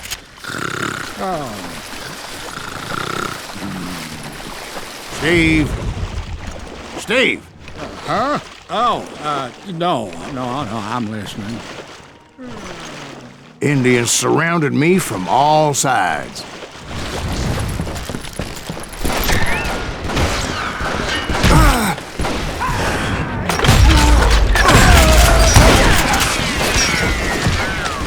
Indians? There were Indians? No. I just wanted to make sure Steve was paying attention. Now, where was I? You were following the Daltons through a swamp? That's right. See, Steve? Dwight's paying attention. No, I'm listening. I was just resting my eyes. So, where was I? The Daltons. Right. See, there's a reason so many outlaw gangs are made up of brothers. Being a brother is a very sacred thing. It's a bond like no other. Bounty hunter! Stop that, son bitch! So did you ever find the damn Daltons? Not yet, but I did find a few of their cousins. You Kansans breed like rabbits. More Smiths or Heimhoffers or who knows what. But hell, what's more important than family? I bet Ben knows what I'm talking about.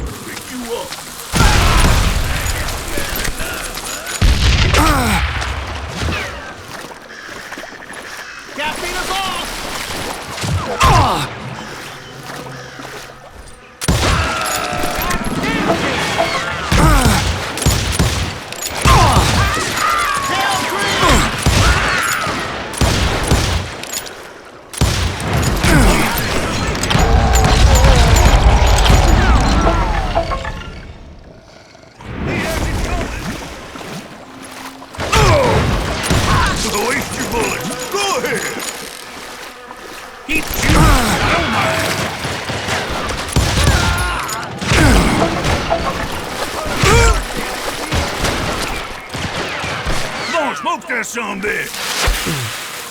Look out! Death is too good for him!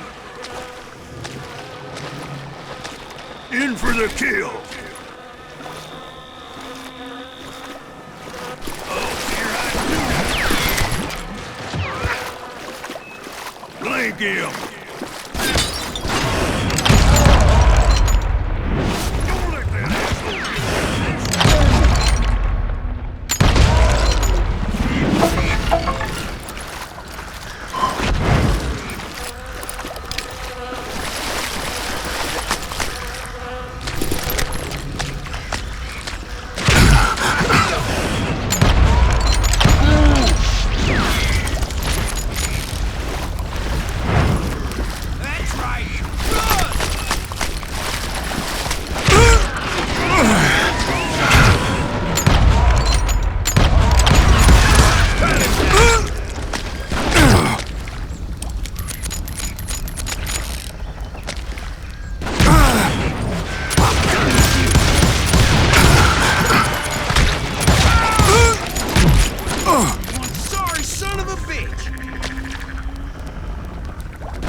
It's you or me!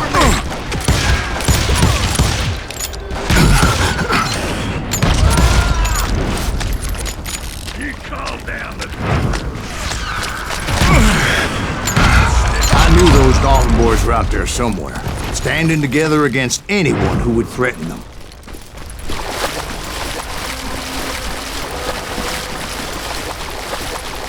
And that's when I saw it. A goddamn steamboat. A steamboat in a swamp? Yeah, Steve, but this wasn't much more than a wreck, really. But how'd a damn steamboat end up in the swamps? Guess it floated off during the flood of '89. Now, was it a stern-wheeler or a side-wheeler? What? Does that really make a difference, Steve? It was a steamboat with a goddamn army on board. It was then that a fusillade of bullets come raining down from on high. And those vigilantes who accompanied me weren't anywhere to be found. But among those men that were shooting at me, I thought I saw some familiar faces. pissing me off!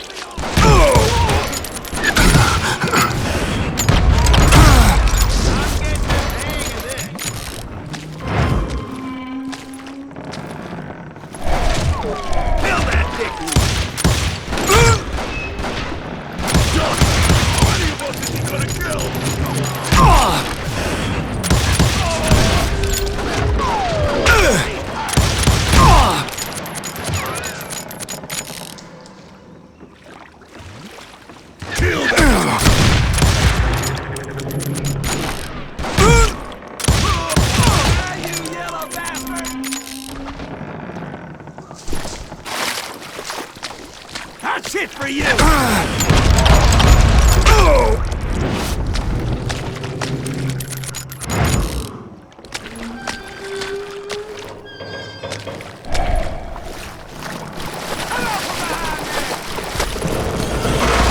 Somewhere up there, the Daltons were waiting on me.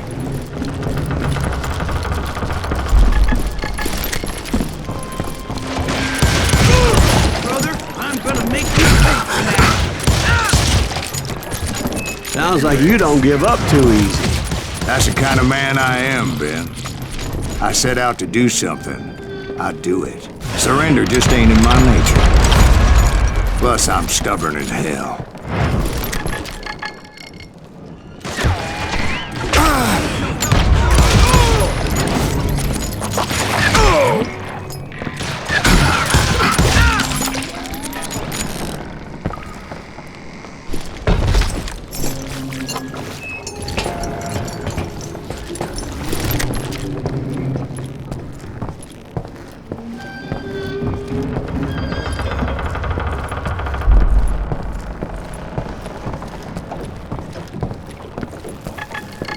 Right about then, much to my relief, the vigilantes finally arrived.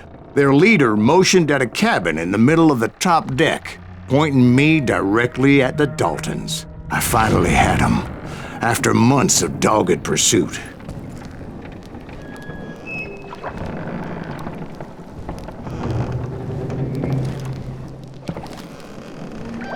But it turned out that they had me.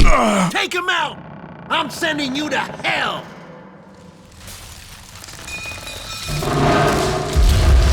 The Daltons had played me Not so like a tough fiddle. after all this. Apparently, the vigilantes were on their damn payroll. They didn't just want to shoot me. They wanted to burn me alive. But finding my way out of a burning labyrinth proved to be quite a challenge. It was a riverboat, right? I mean, it's not like it was a goddamn ocean liner. Well, yeah, but I was in a Did you fight. hear about that ship that's gonna launch next year? Largest one in the world. We're talking about the Titanic.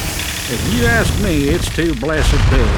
I don't think it'll float. So anyway, Don't be stupid, Steve. They know what they're doing. They say that the Titanic is unsinkable. oh God, But getting back to that steamboat, how'd you get off it, Mr. Greaves? I took in a lot of smoke that day, so I admit my recollection might be a bit hazy. But somehow I managed to finally disembark. I was coughing up smoke and pretty damn pissed. I was done playing games with those boys.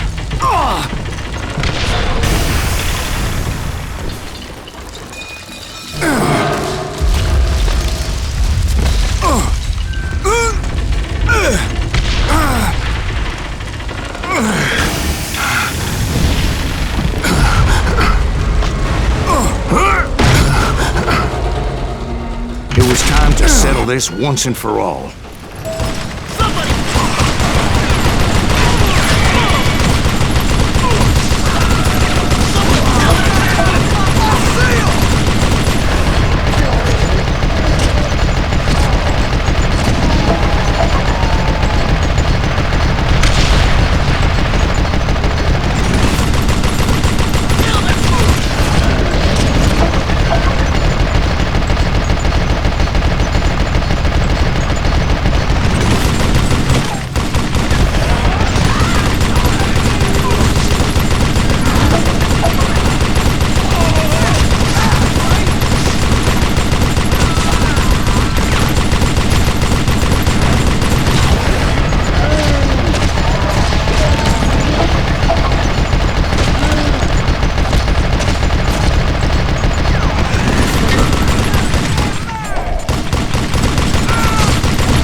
Weren't about to come at me one at a time. They were in this together.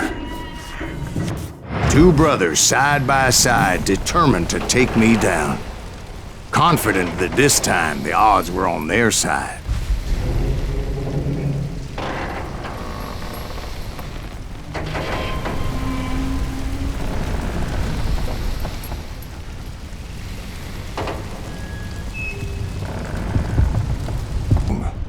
A sad end for those two. If they'd only known that Emmett was still alive despite his wounds.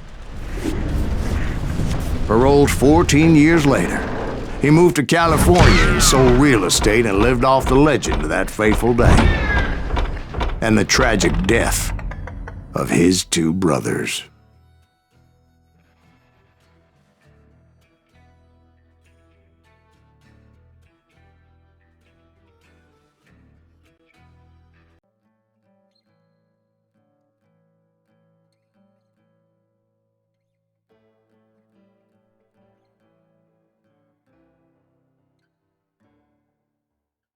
I'd been on their trail for months, ever since they left their hideout in the Bighorn Mountains.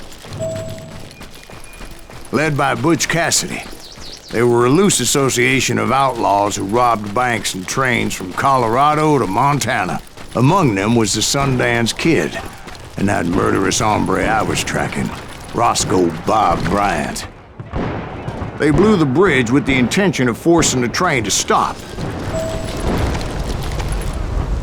Well, I assumed the Wild Bunch was likely in the still intact part of the train high above. I was determined to make that sumbitch Bob pay for what he did to my brothers.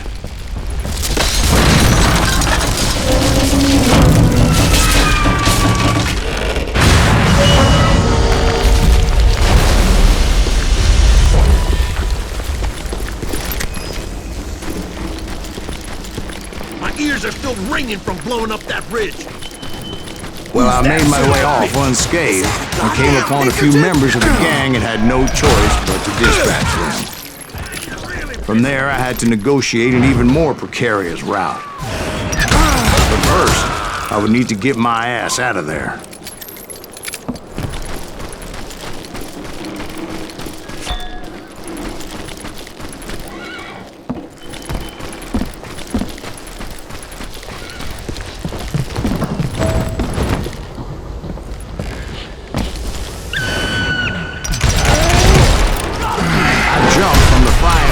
Into the fire as the train was clearly fixing to fall. I had found the gang, but in order to find old Bob, I needed to fight my way forward past a whole passel of desperados.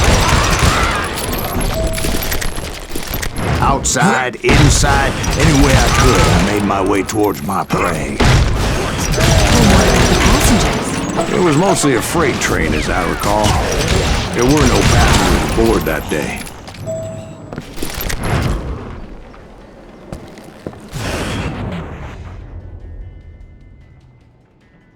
As I mentioned before, I am not fond of heights, but I was too busy dodging bullets to worry about falling to my death. Odds were I was likely to die that day anyway, so I was determined to take down as many of those bastards as I could. You better hide!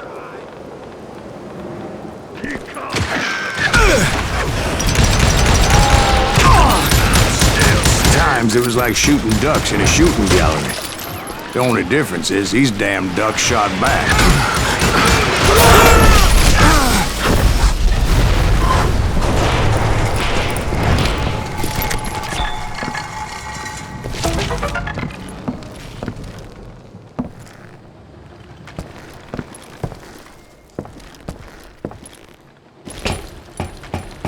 I kept hoping the law would show up and give me a hand. You mean like that giant Pinkerton posse that I read about?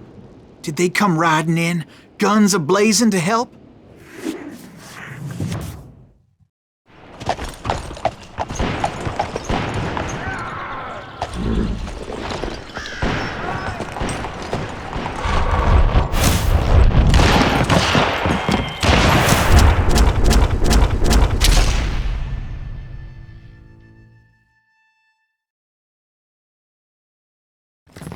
Help?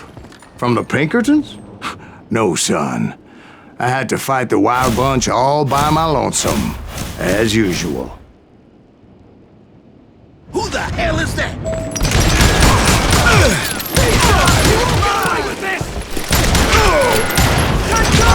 Retreat! Retreat! He's killing everybody! They'll kill us all!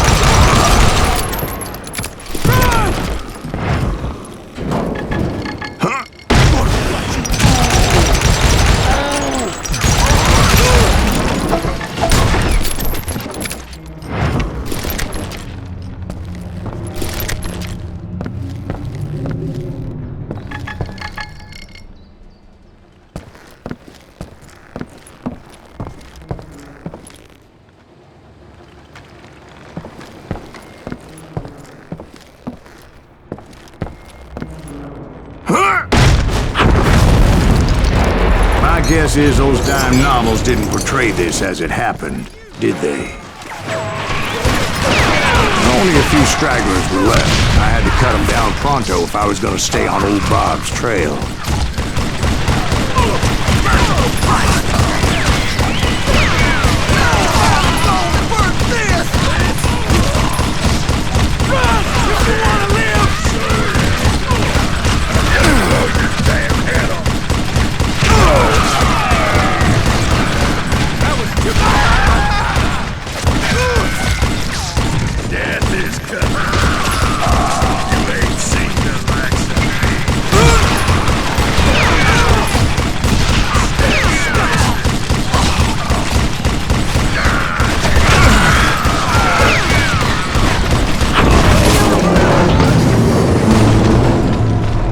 Once I silenced all those guns, I went searching for my nemesis, determined to finally have my justice. But the only survivor who welcomed me was George Flat-Nosed Curry. Who was he?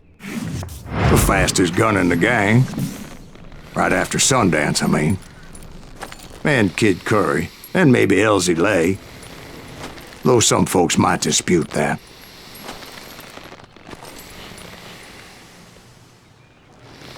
Very same day, Butch Cassidy and the Sundance Kid decided to leave the Wild Bunch behind and decamped for South America.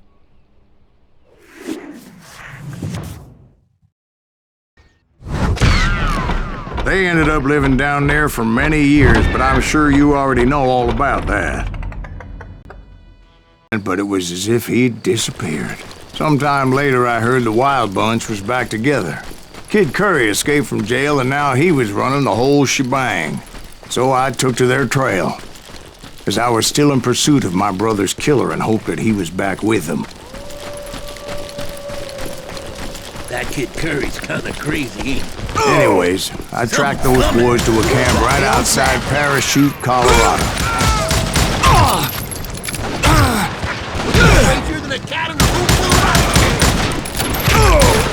Being outnumbered, I didn't bother with a warning shot. I just started taking those bastards down.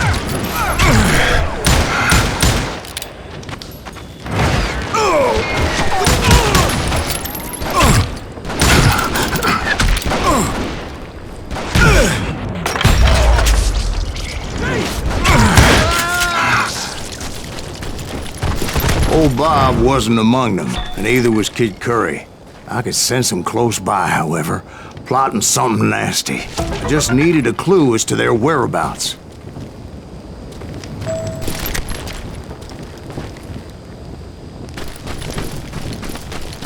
And I found one. A map with their bold plan clearly marked. This time they were fixing to blow up a train trestle. Property of the Union Pacific.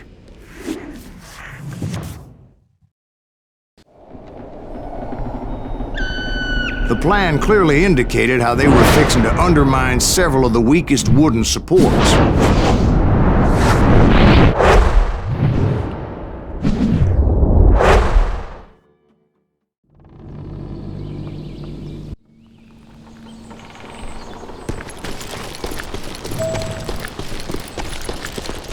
Kid Curry was considered the wildest of the Wild Bunch. It was said that he fathered 85 bastard children.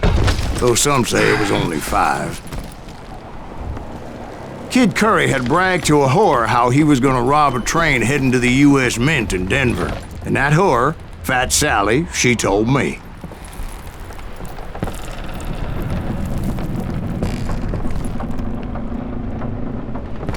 The bridge was rigged with dynamite, so I decided I'd best be careful confronting those bastards.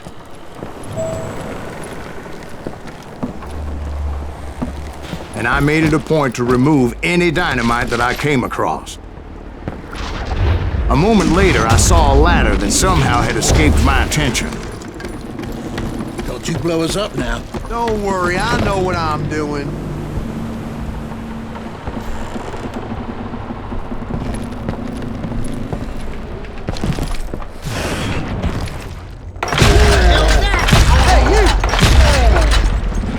The Wild Bunch did not take kindly to my presence and attempted to blow my head off. It appeared the kid had found a number of new recruits to bolster their ranks. Guess there's always desperate men willing to trade their lives for stolen treasure.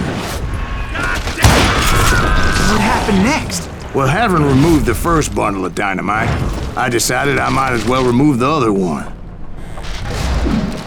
Once that was done, I figured I'd find my way from there. Dynamite for assholes who can't shoot!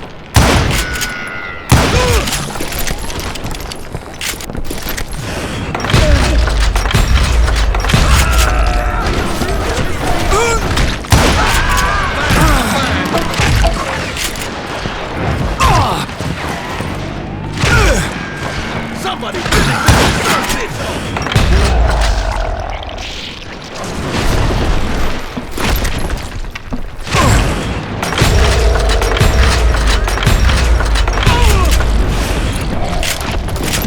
You ain't seen the last of me. So, what happened then? Had to remove more of that damn dynamite.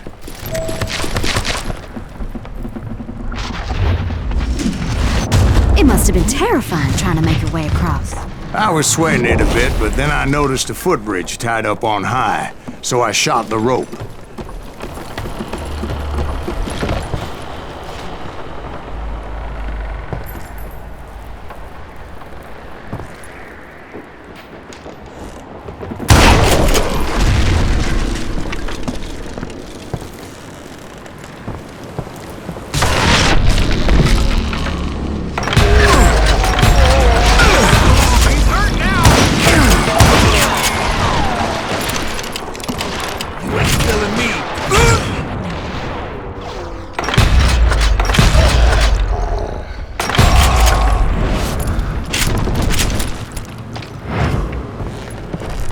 So that was all the dynamite? Funny you should mention that, darling. As actually, there was a fourth charge impeding my progress. Once I removed it, my path was pretty clear.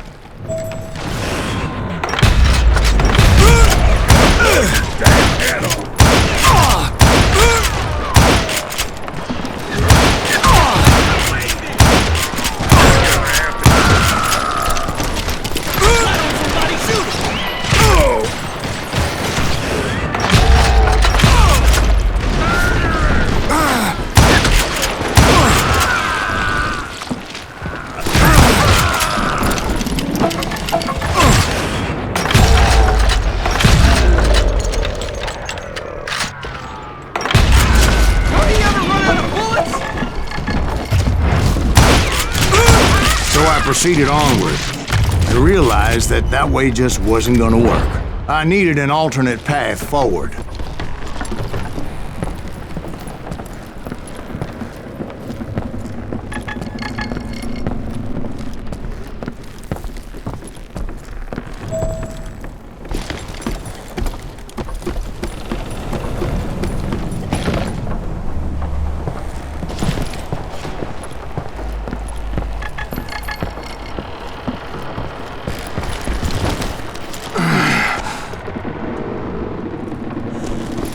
Luckily, I found a cave, and as I made my way back to the bridge, I saw something that concerned me. It was a long, burning fuse, and it was moving fast as hell. I had to catch it.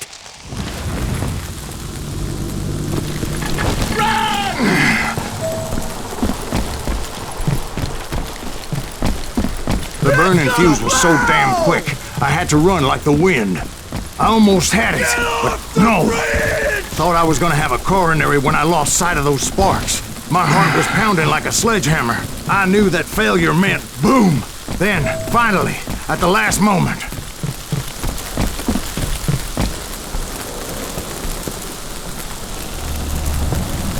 Whew. Of course, I was successful, or clearly I wouldn't be talking to you folks here today. Naturally, I removed the last dynamite charge.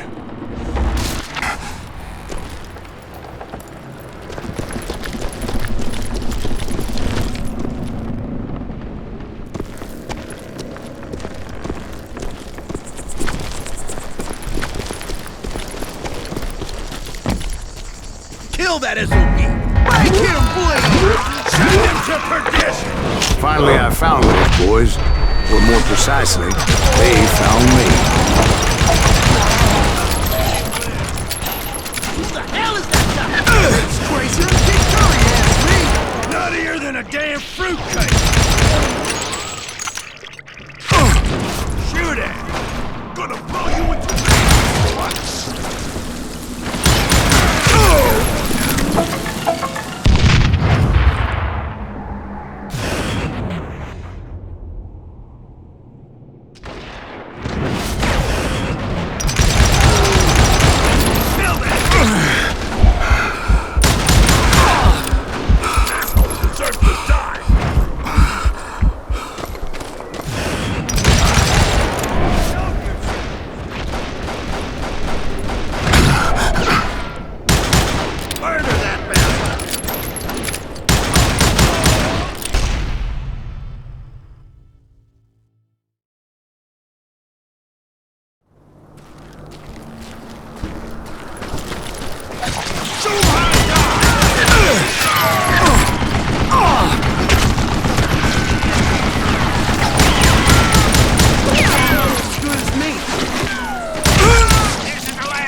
Luckily, I had located some dynamite.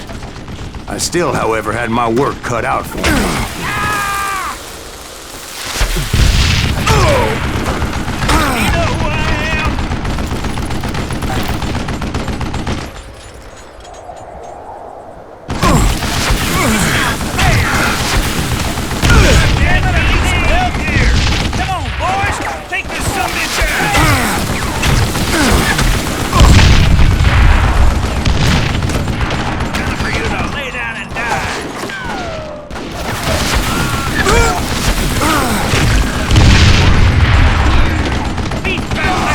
Eventually, I brought that tunnel down. And that's when I met Kid Curry himself. He had decided to stop pussyfooting around and deal with me personally.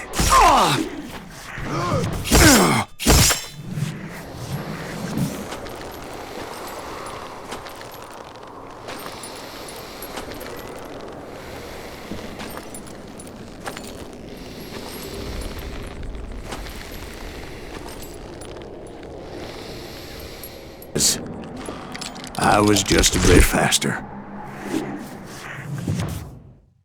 And as he lay wounded, I demanded to know the whereabouts of Roscoe Bob Bryant. He shouted at me. "Is that what this is about? Bob went with Butch and Sundance to South America. You ain't never finding him."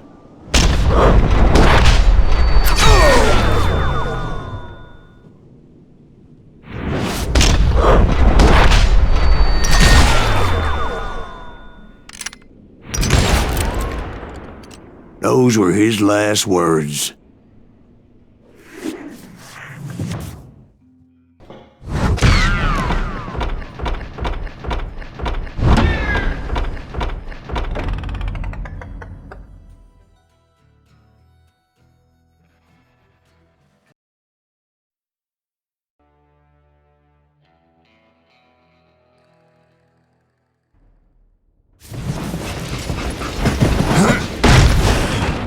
Confronted them as they were robbing a train. Bullets were flying at me from every which way. But I knew I'd have to fight my way forward if I was gonna find this gem.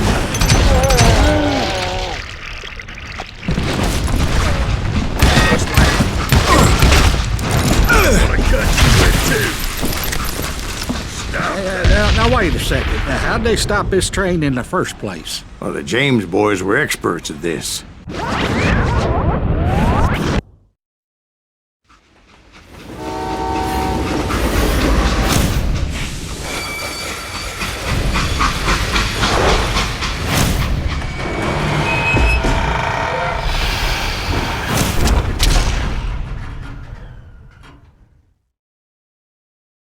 They hopped a freight train, having heard, There was a big payroll in the express safe, so I hopped the same train.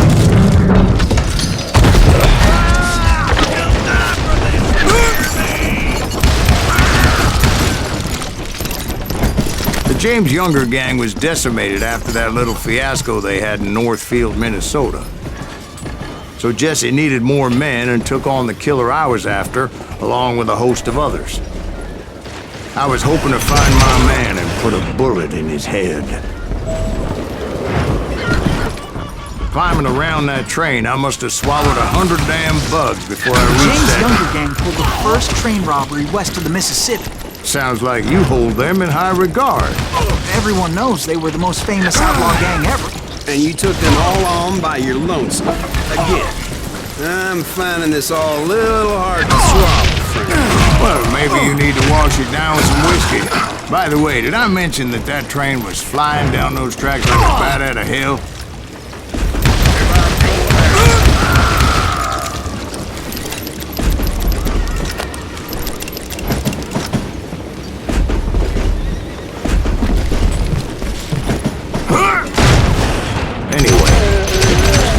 Ben, where would I find the gentleman's facilities?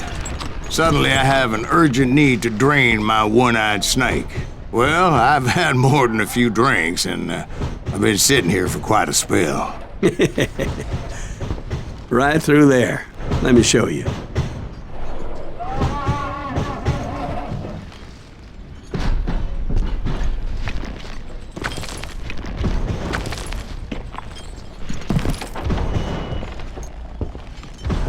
I never heard so much malarkey in my life. You think he's bullshitting us? You don't think he's Silas Greaves? I think he's just some old drunk looking for some free liquor. I don't know, Jack. I think I believe him. You don't think he met Jesse James? Oh, you gotta be kidding me.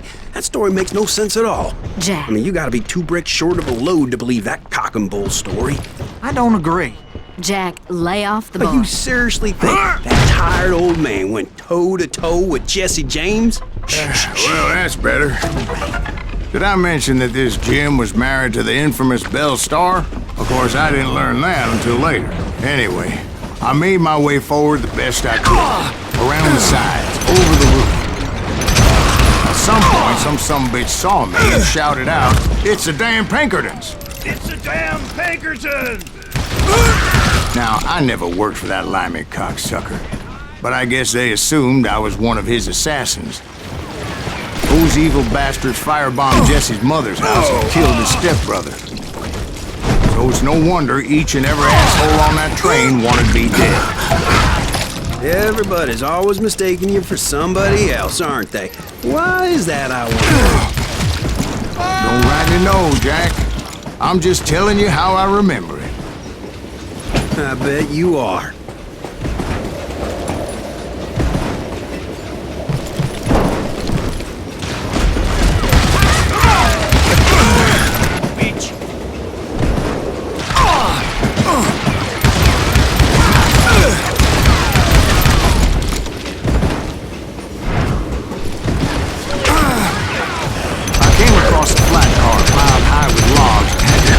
Creative way to make my way forward.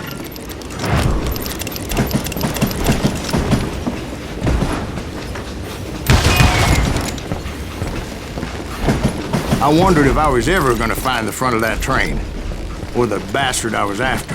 Right about then, I was attacked by some asshole on a Gatling gun. Yeah, seems like you run into a lot of them. Asshole? Gatling guns. Yes, I did. Now, I don't remember how I took it out. It was either a bullet or dynamite. Where would you find dynamite? Does it really matter, Jack? You're messing with the flow of the story here.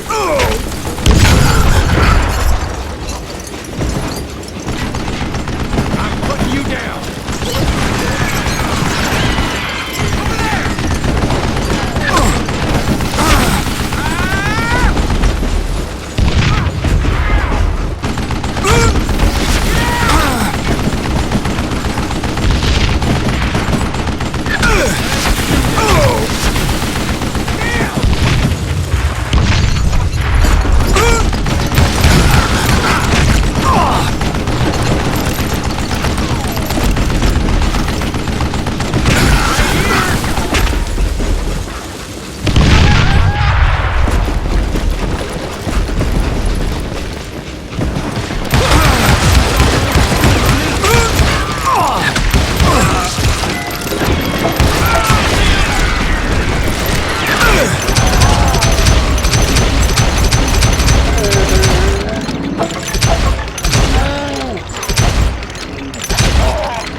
just looking for Jim and shooting any son of a bitch stupid enough to get in my way. And that included Jesse James himself.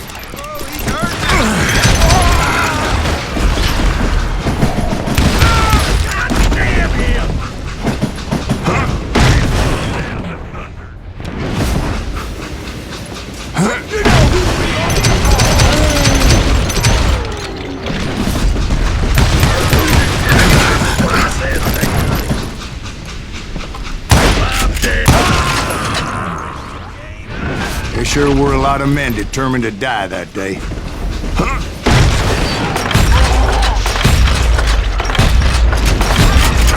You'll die for this, you hear me?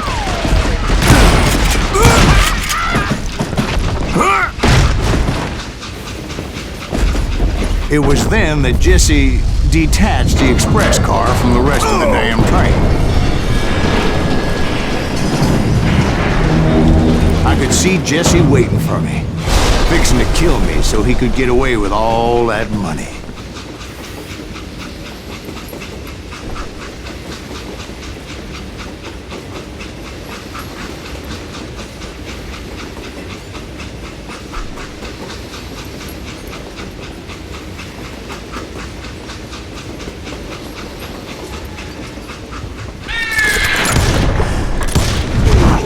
Yeah, I didn't kill Jesse James.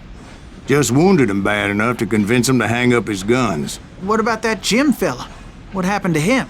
I figure he was up front with a gun to the engineer's head. That bastard slipped away again. I'll tell you how I got him. But first I need to wet my whistle.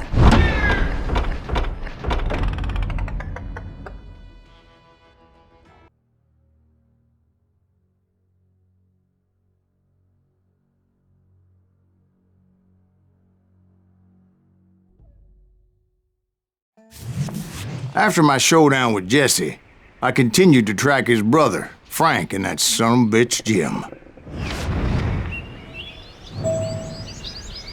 I followed those bastards into the high mountains as they were going to ground. What mountains would that be? Somewhere in the Ozarks, I believe. A perfect place to hide out from the authorities.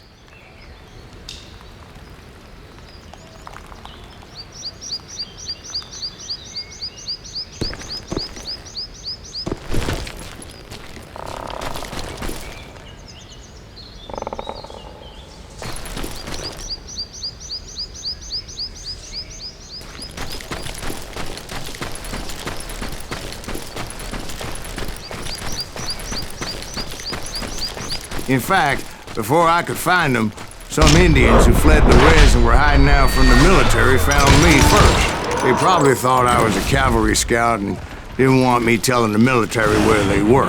Indians? They could have been Cheyenne, but there was all sorts of renegades roaming the landscape back then.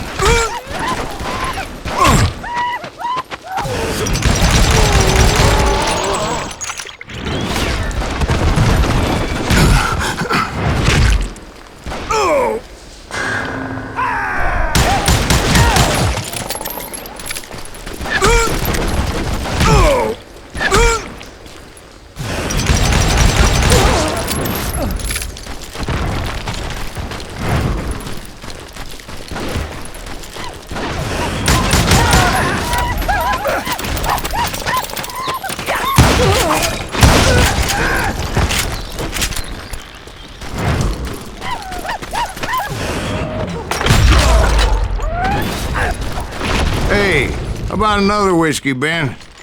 Nothing better to soothe the troubled soul.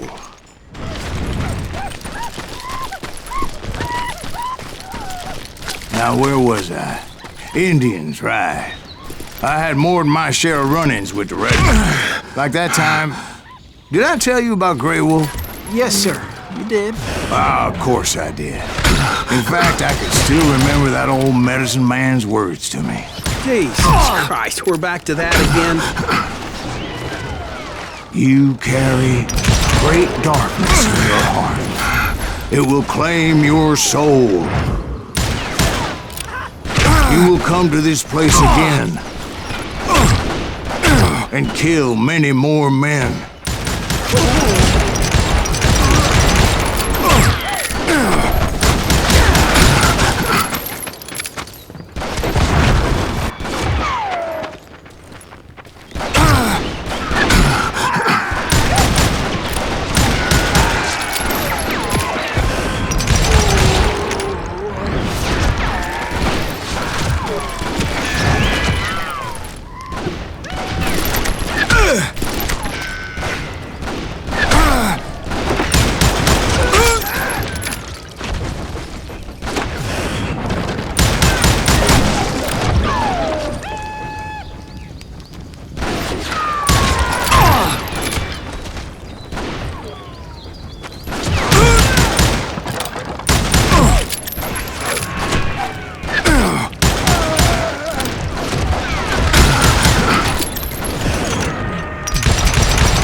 Will grow until it consumes everything you are.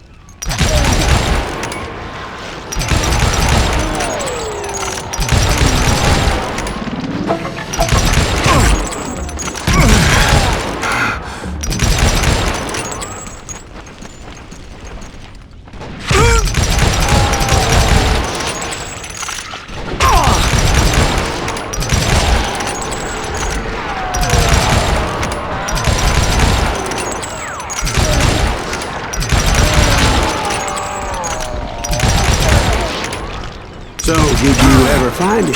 Who? The man you are after. Let me ask you something, Ben. You ever think about death? Mr. Greaves, are you all right? Ooh, death. Ooh, death.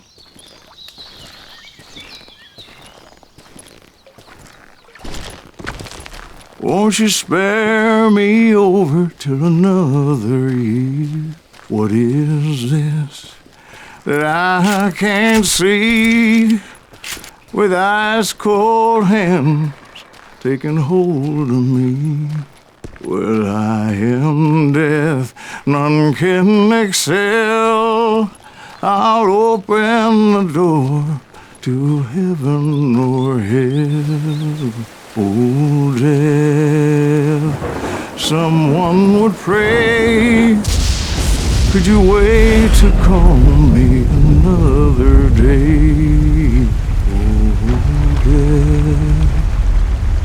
Oh, death, won't you spare me over till another year? So, are you gonna answer the question? What question is that? Jim Reed. Did you ever find him? Reed was indeed that son of a bitch's surname. That's right, Ben. A despicable character.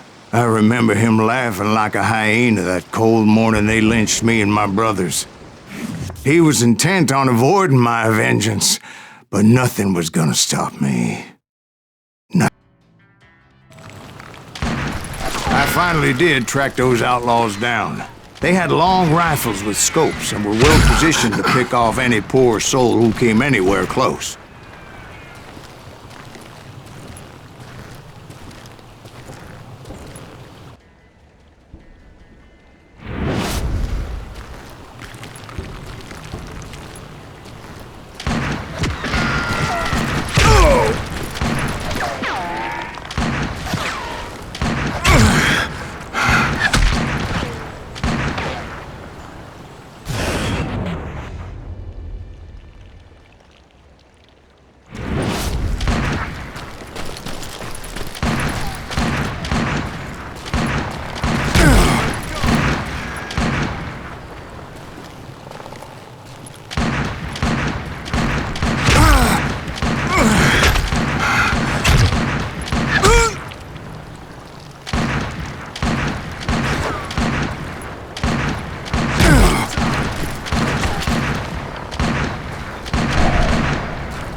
I'm guessing Frank James believed I was responsible for the demise of his brother Jesse.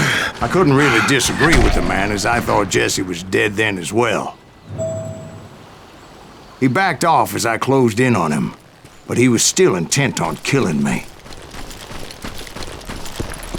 And when I closed in on him again, he backed off again, looking for a better angle on me.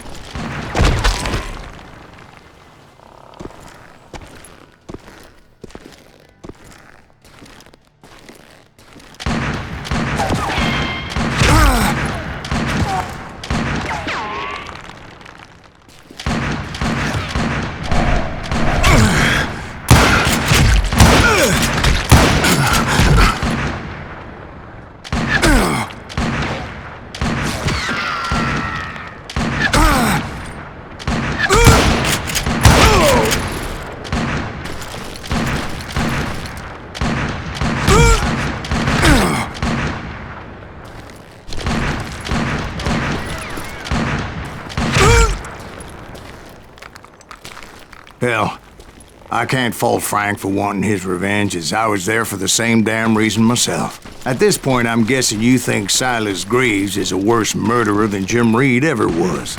No, sir. A man who spent half his life killing somebody's brothers, fathers, sons. I think you were just looking for justice, sir. Is that what I was looking for, Dwight?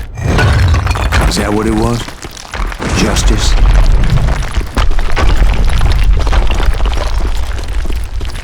Isn't that why you were hunting the James gang? The James gang. Right. I finally found Frank holed up in his mountain cabin, and he was determined to have me dead. It was a pitched battle that could have gone either way. Luckily, I had some dynamite in my possession. Dynamite? On your person? A few sticks, just in case. It's always good to be prepared. Right. I'm just laying out the facts as I remember them, Jack.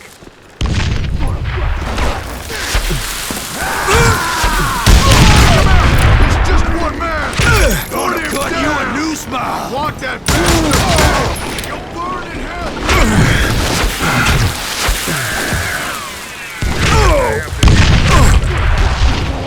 I'm gonna cut you in two!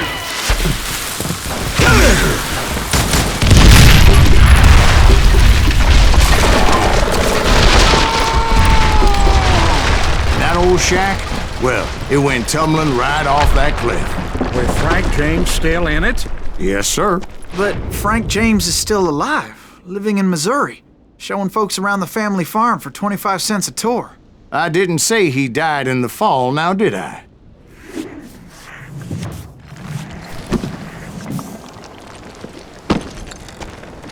I'm done with this damnable outlaw life! Kill me, don't kill me, do what you will! At this point, I just don't give a shit!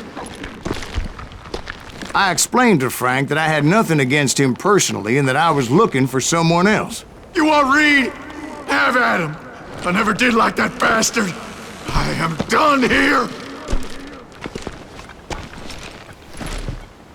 We parted in peace as Frank pointed out the path to my prey before making his way back down the hill.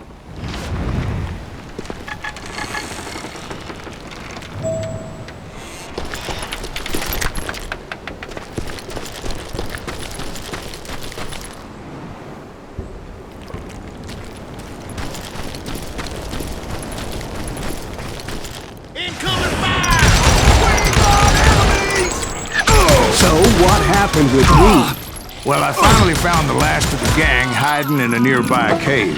First, I had to dispatch the lookouts, as I was determined not to let that murderer escape my revenge again.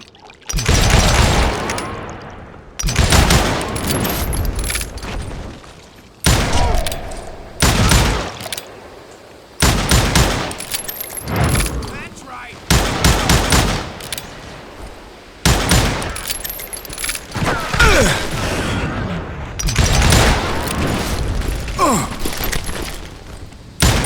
But rather than wander in willy-nilly, I decided it would be better to smoke that sumbitch out. "Hey, Reed!" I shouted.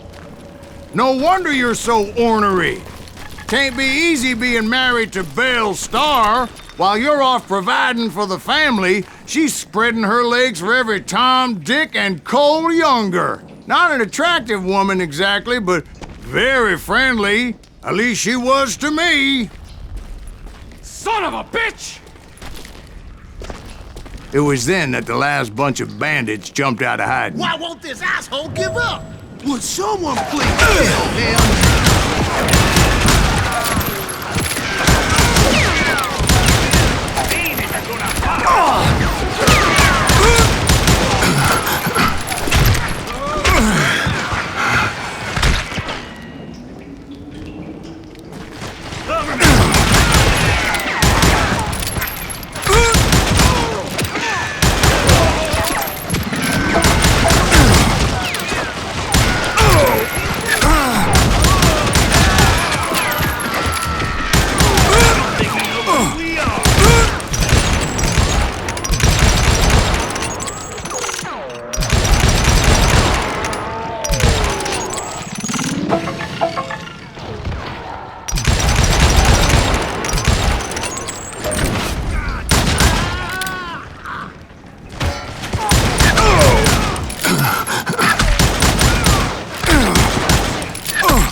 Eventually, it was just me and Reed. I had waited a long time to face him down, so I could repay him for what he did to my brothers.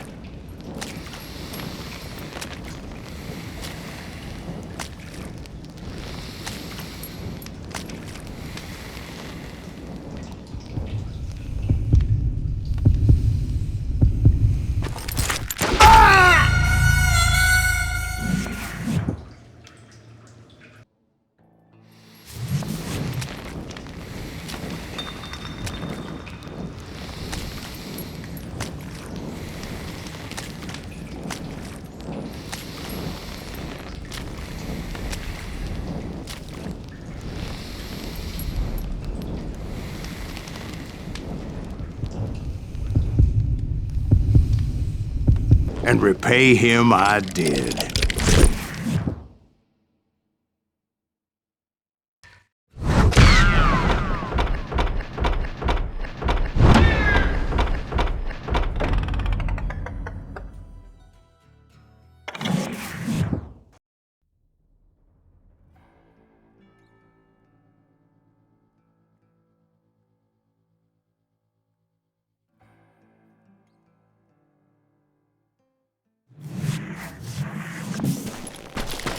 "40 years I had waited to get my hands on the last of my brother's killers. Not even an army of demons could have stopped me now.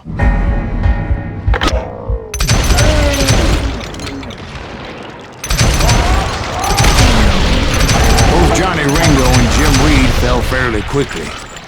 But the last one, Roscoe Bob Bryant, that son of a bitch had managed to escape my vengeance time and time again. I couldn't even be certain I'd recognize him after all those years. By now, he had to be close to 70. But for all you know, he could have been dead. That thought had indeed crossed my mind, as did others. For instance, did my thirst for vengeance turn me into something worse than the man I was after? By this point in my storied career, I had killed more men than Bob Bryant ever had. I was furious as hell at that bastard for making me who I am.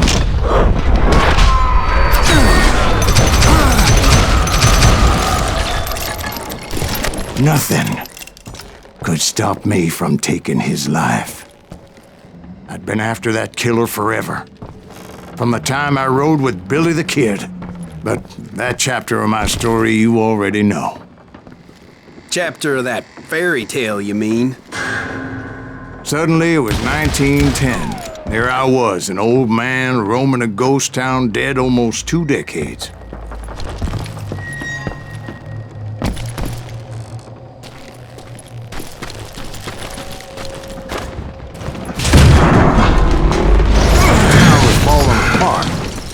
Just like me.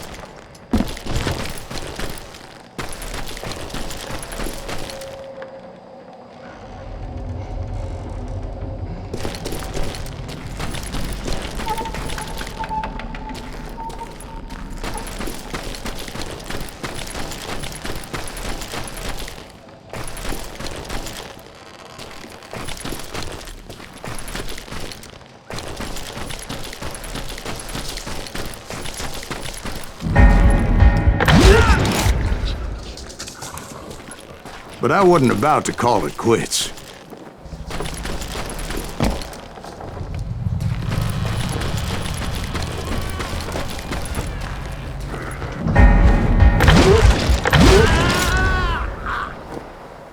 Even though the ghosts of my dead brothers were begging me to end what I started so long ago. Mr. Graves, are you all right? Would you like some water? The Wild Bunch knew I was there. They were after a treasure they had hidden before they fled, buried in the grave of a dead amigo. I intended to fill that grave with Bob Bryant's corpse. But like I said, the bandits knew I was onto them. They lured me in and hit me with everything they had.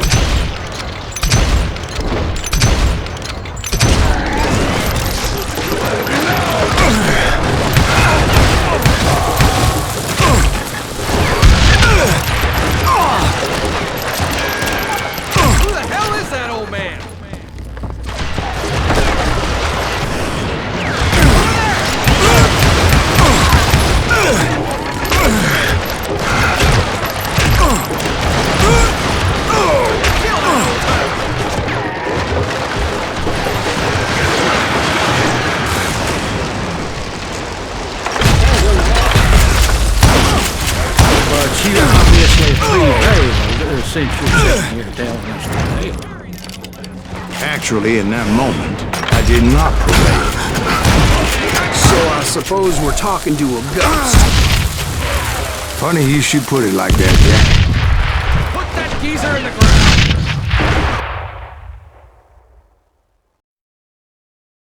Because when I woke up... From the dead? There was silence all around me. I could swear to God I saw Billy then. Billy who? Billy the Kid. William Bonney. He was shooting at me from a rooftop. Here, there, even over there.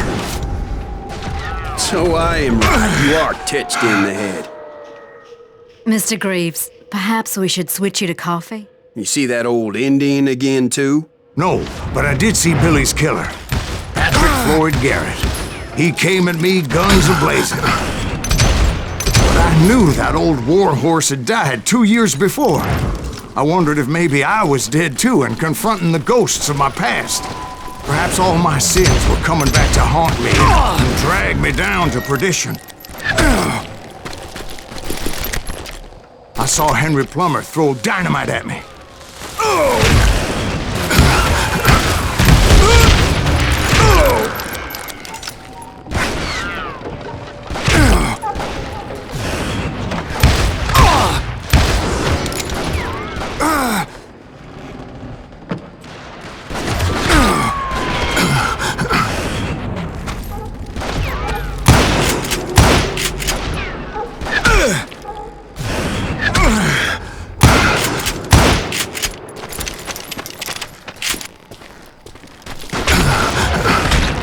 the gates of the cemetery, I saw John Wesley Hardin, just like I remembered him.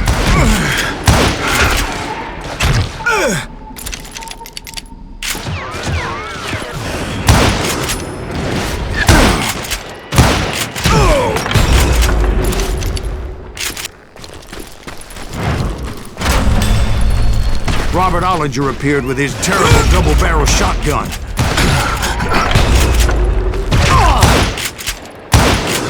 But no ghost army was stopping me. My father-in-law got hit with a fallen branch. He spent the rest of his life talking to dogs. Newman Hayes Clanton, William Brocious, John Peters Ringo, they all wanted me dead.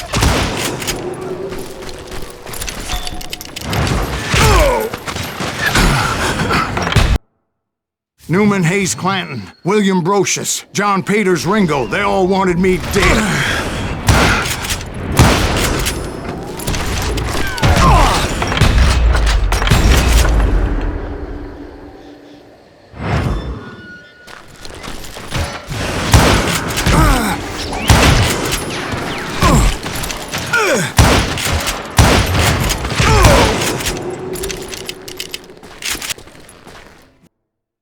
Newman Hayes Clanton, William Brocious, John Peters Ringo, they all wanted me dead.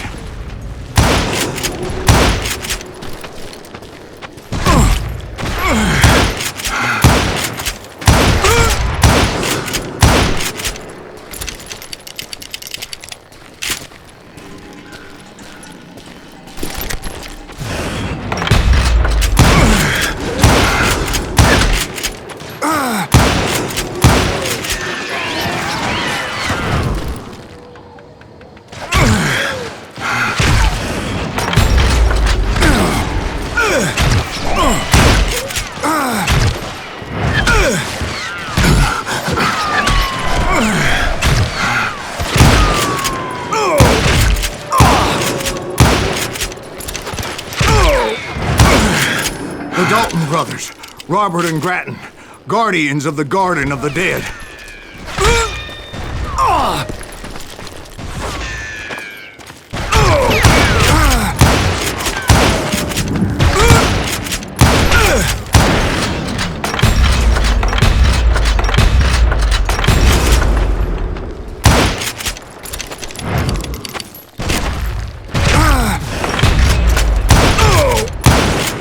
George Curry and Harvey Logan, alias Kid Curry, both thirsty for vengeance from the great beyond.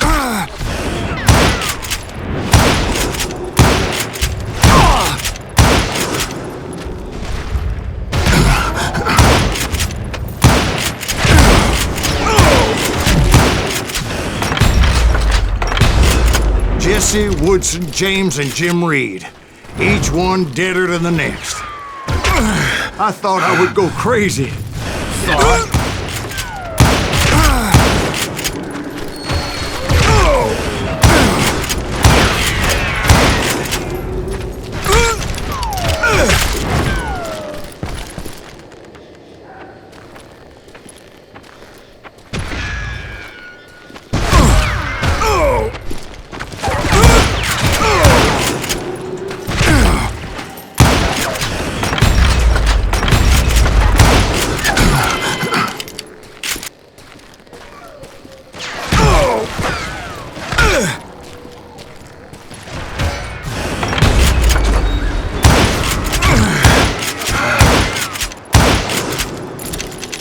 Finally, I saw Harry Alonzo Longabaugh. The Sundance Kid?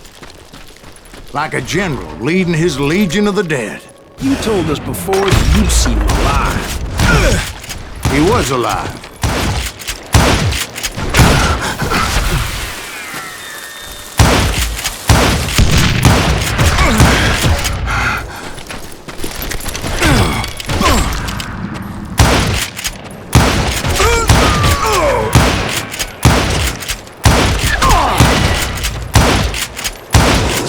Then I heard a voice call to me from afar. It was Robert Leroy Parker, a.k.a. Butch Cassidy, coming at me from out of the fog. Thanks for taking care of that bastard.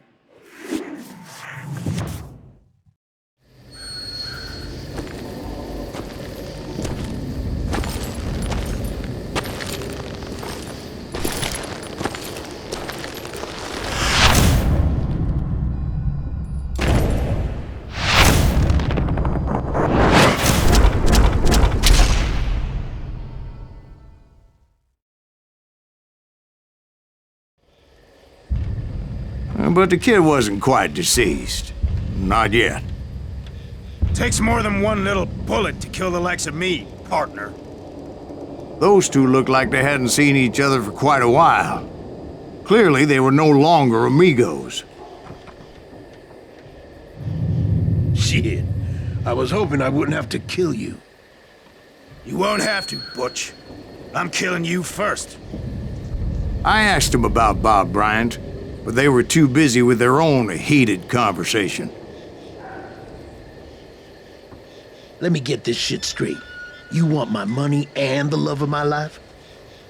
You frittered it all away, Butch. Eda's mine. So is that damn money. I didn't want to shoot anybody until I had an answer to my question, but those boys didn't give me much of a choice.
Butch Cassidy and the Sundance Kid died there in that cemetery not 6 months ago.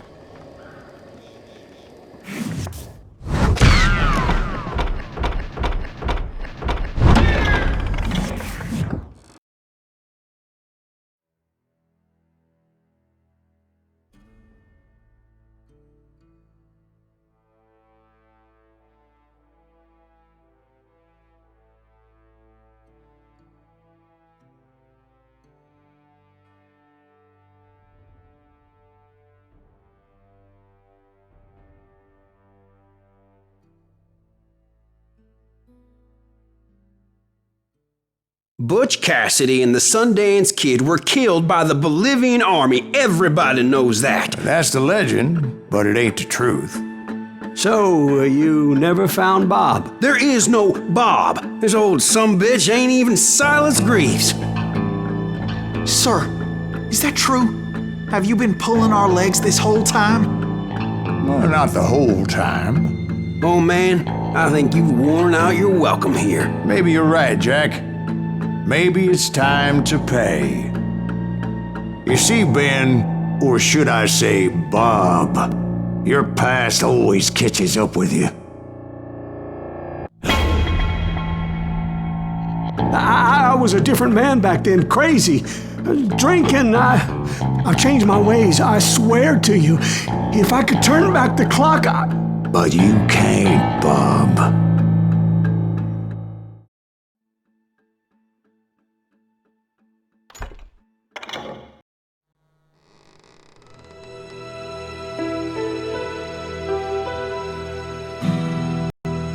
Why'd you toy with me like that? Telling those tales, knowing all along. Why not just lay your cards on the table? Here. I won't have it said that I left you with nothing. That's how you want it? So be it. Holy shit! Dwight, Molly, move against that wall. Go!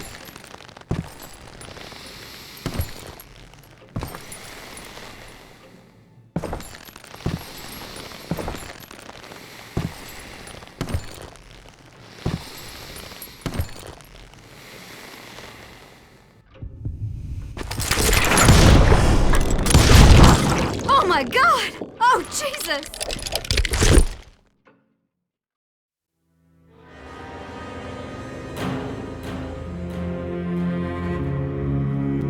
Did you know it was him all along? Cassidy told me Bob was in Abilene before he died. But I wasn't sure Ben was my man until he revealed how much he knew about Ringo and Reed. The coin, of course. Well, that was the last nail in that particular coffin. I better go get the sheriff. You okay, boy? You're looking mighty shook up. Dwight, maybe you best go home. Young Eisenhower here is leaving for West Point tomorrow. He shouldn't get caught up in something like this. I think I might head out myself at this juncture. Unless you want to stop me, Jack. No, sir, Mr. Greaves. So where are you going now? Now that you had your revenge? Doesn't really matter, does it? As I've sold my soul for it, and will never again walk with those I have lost.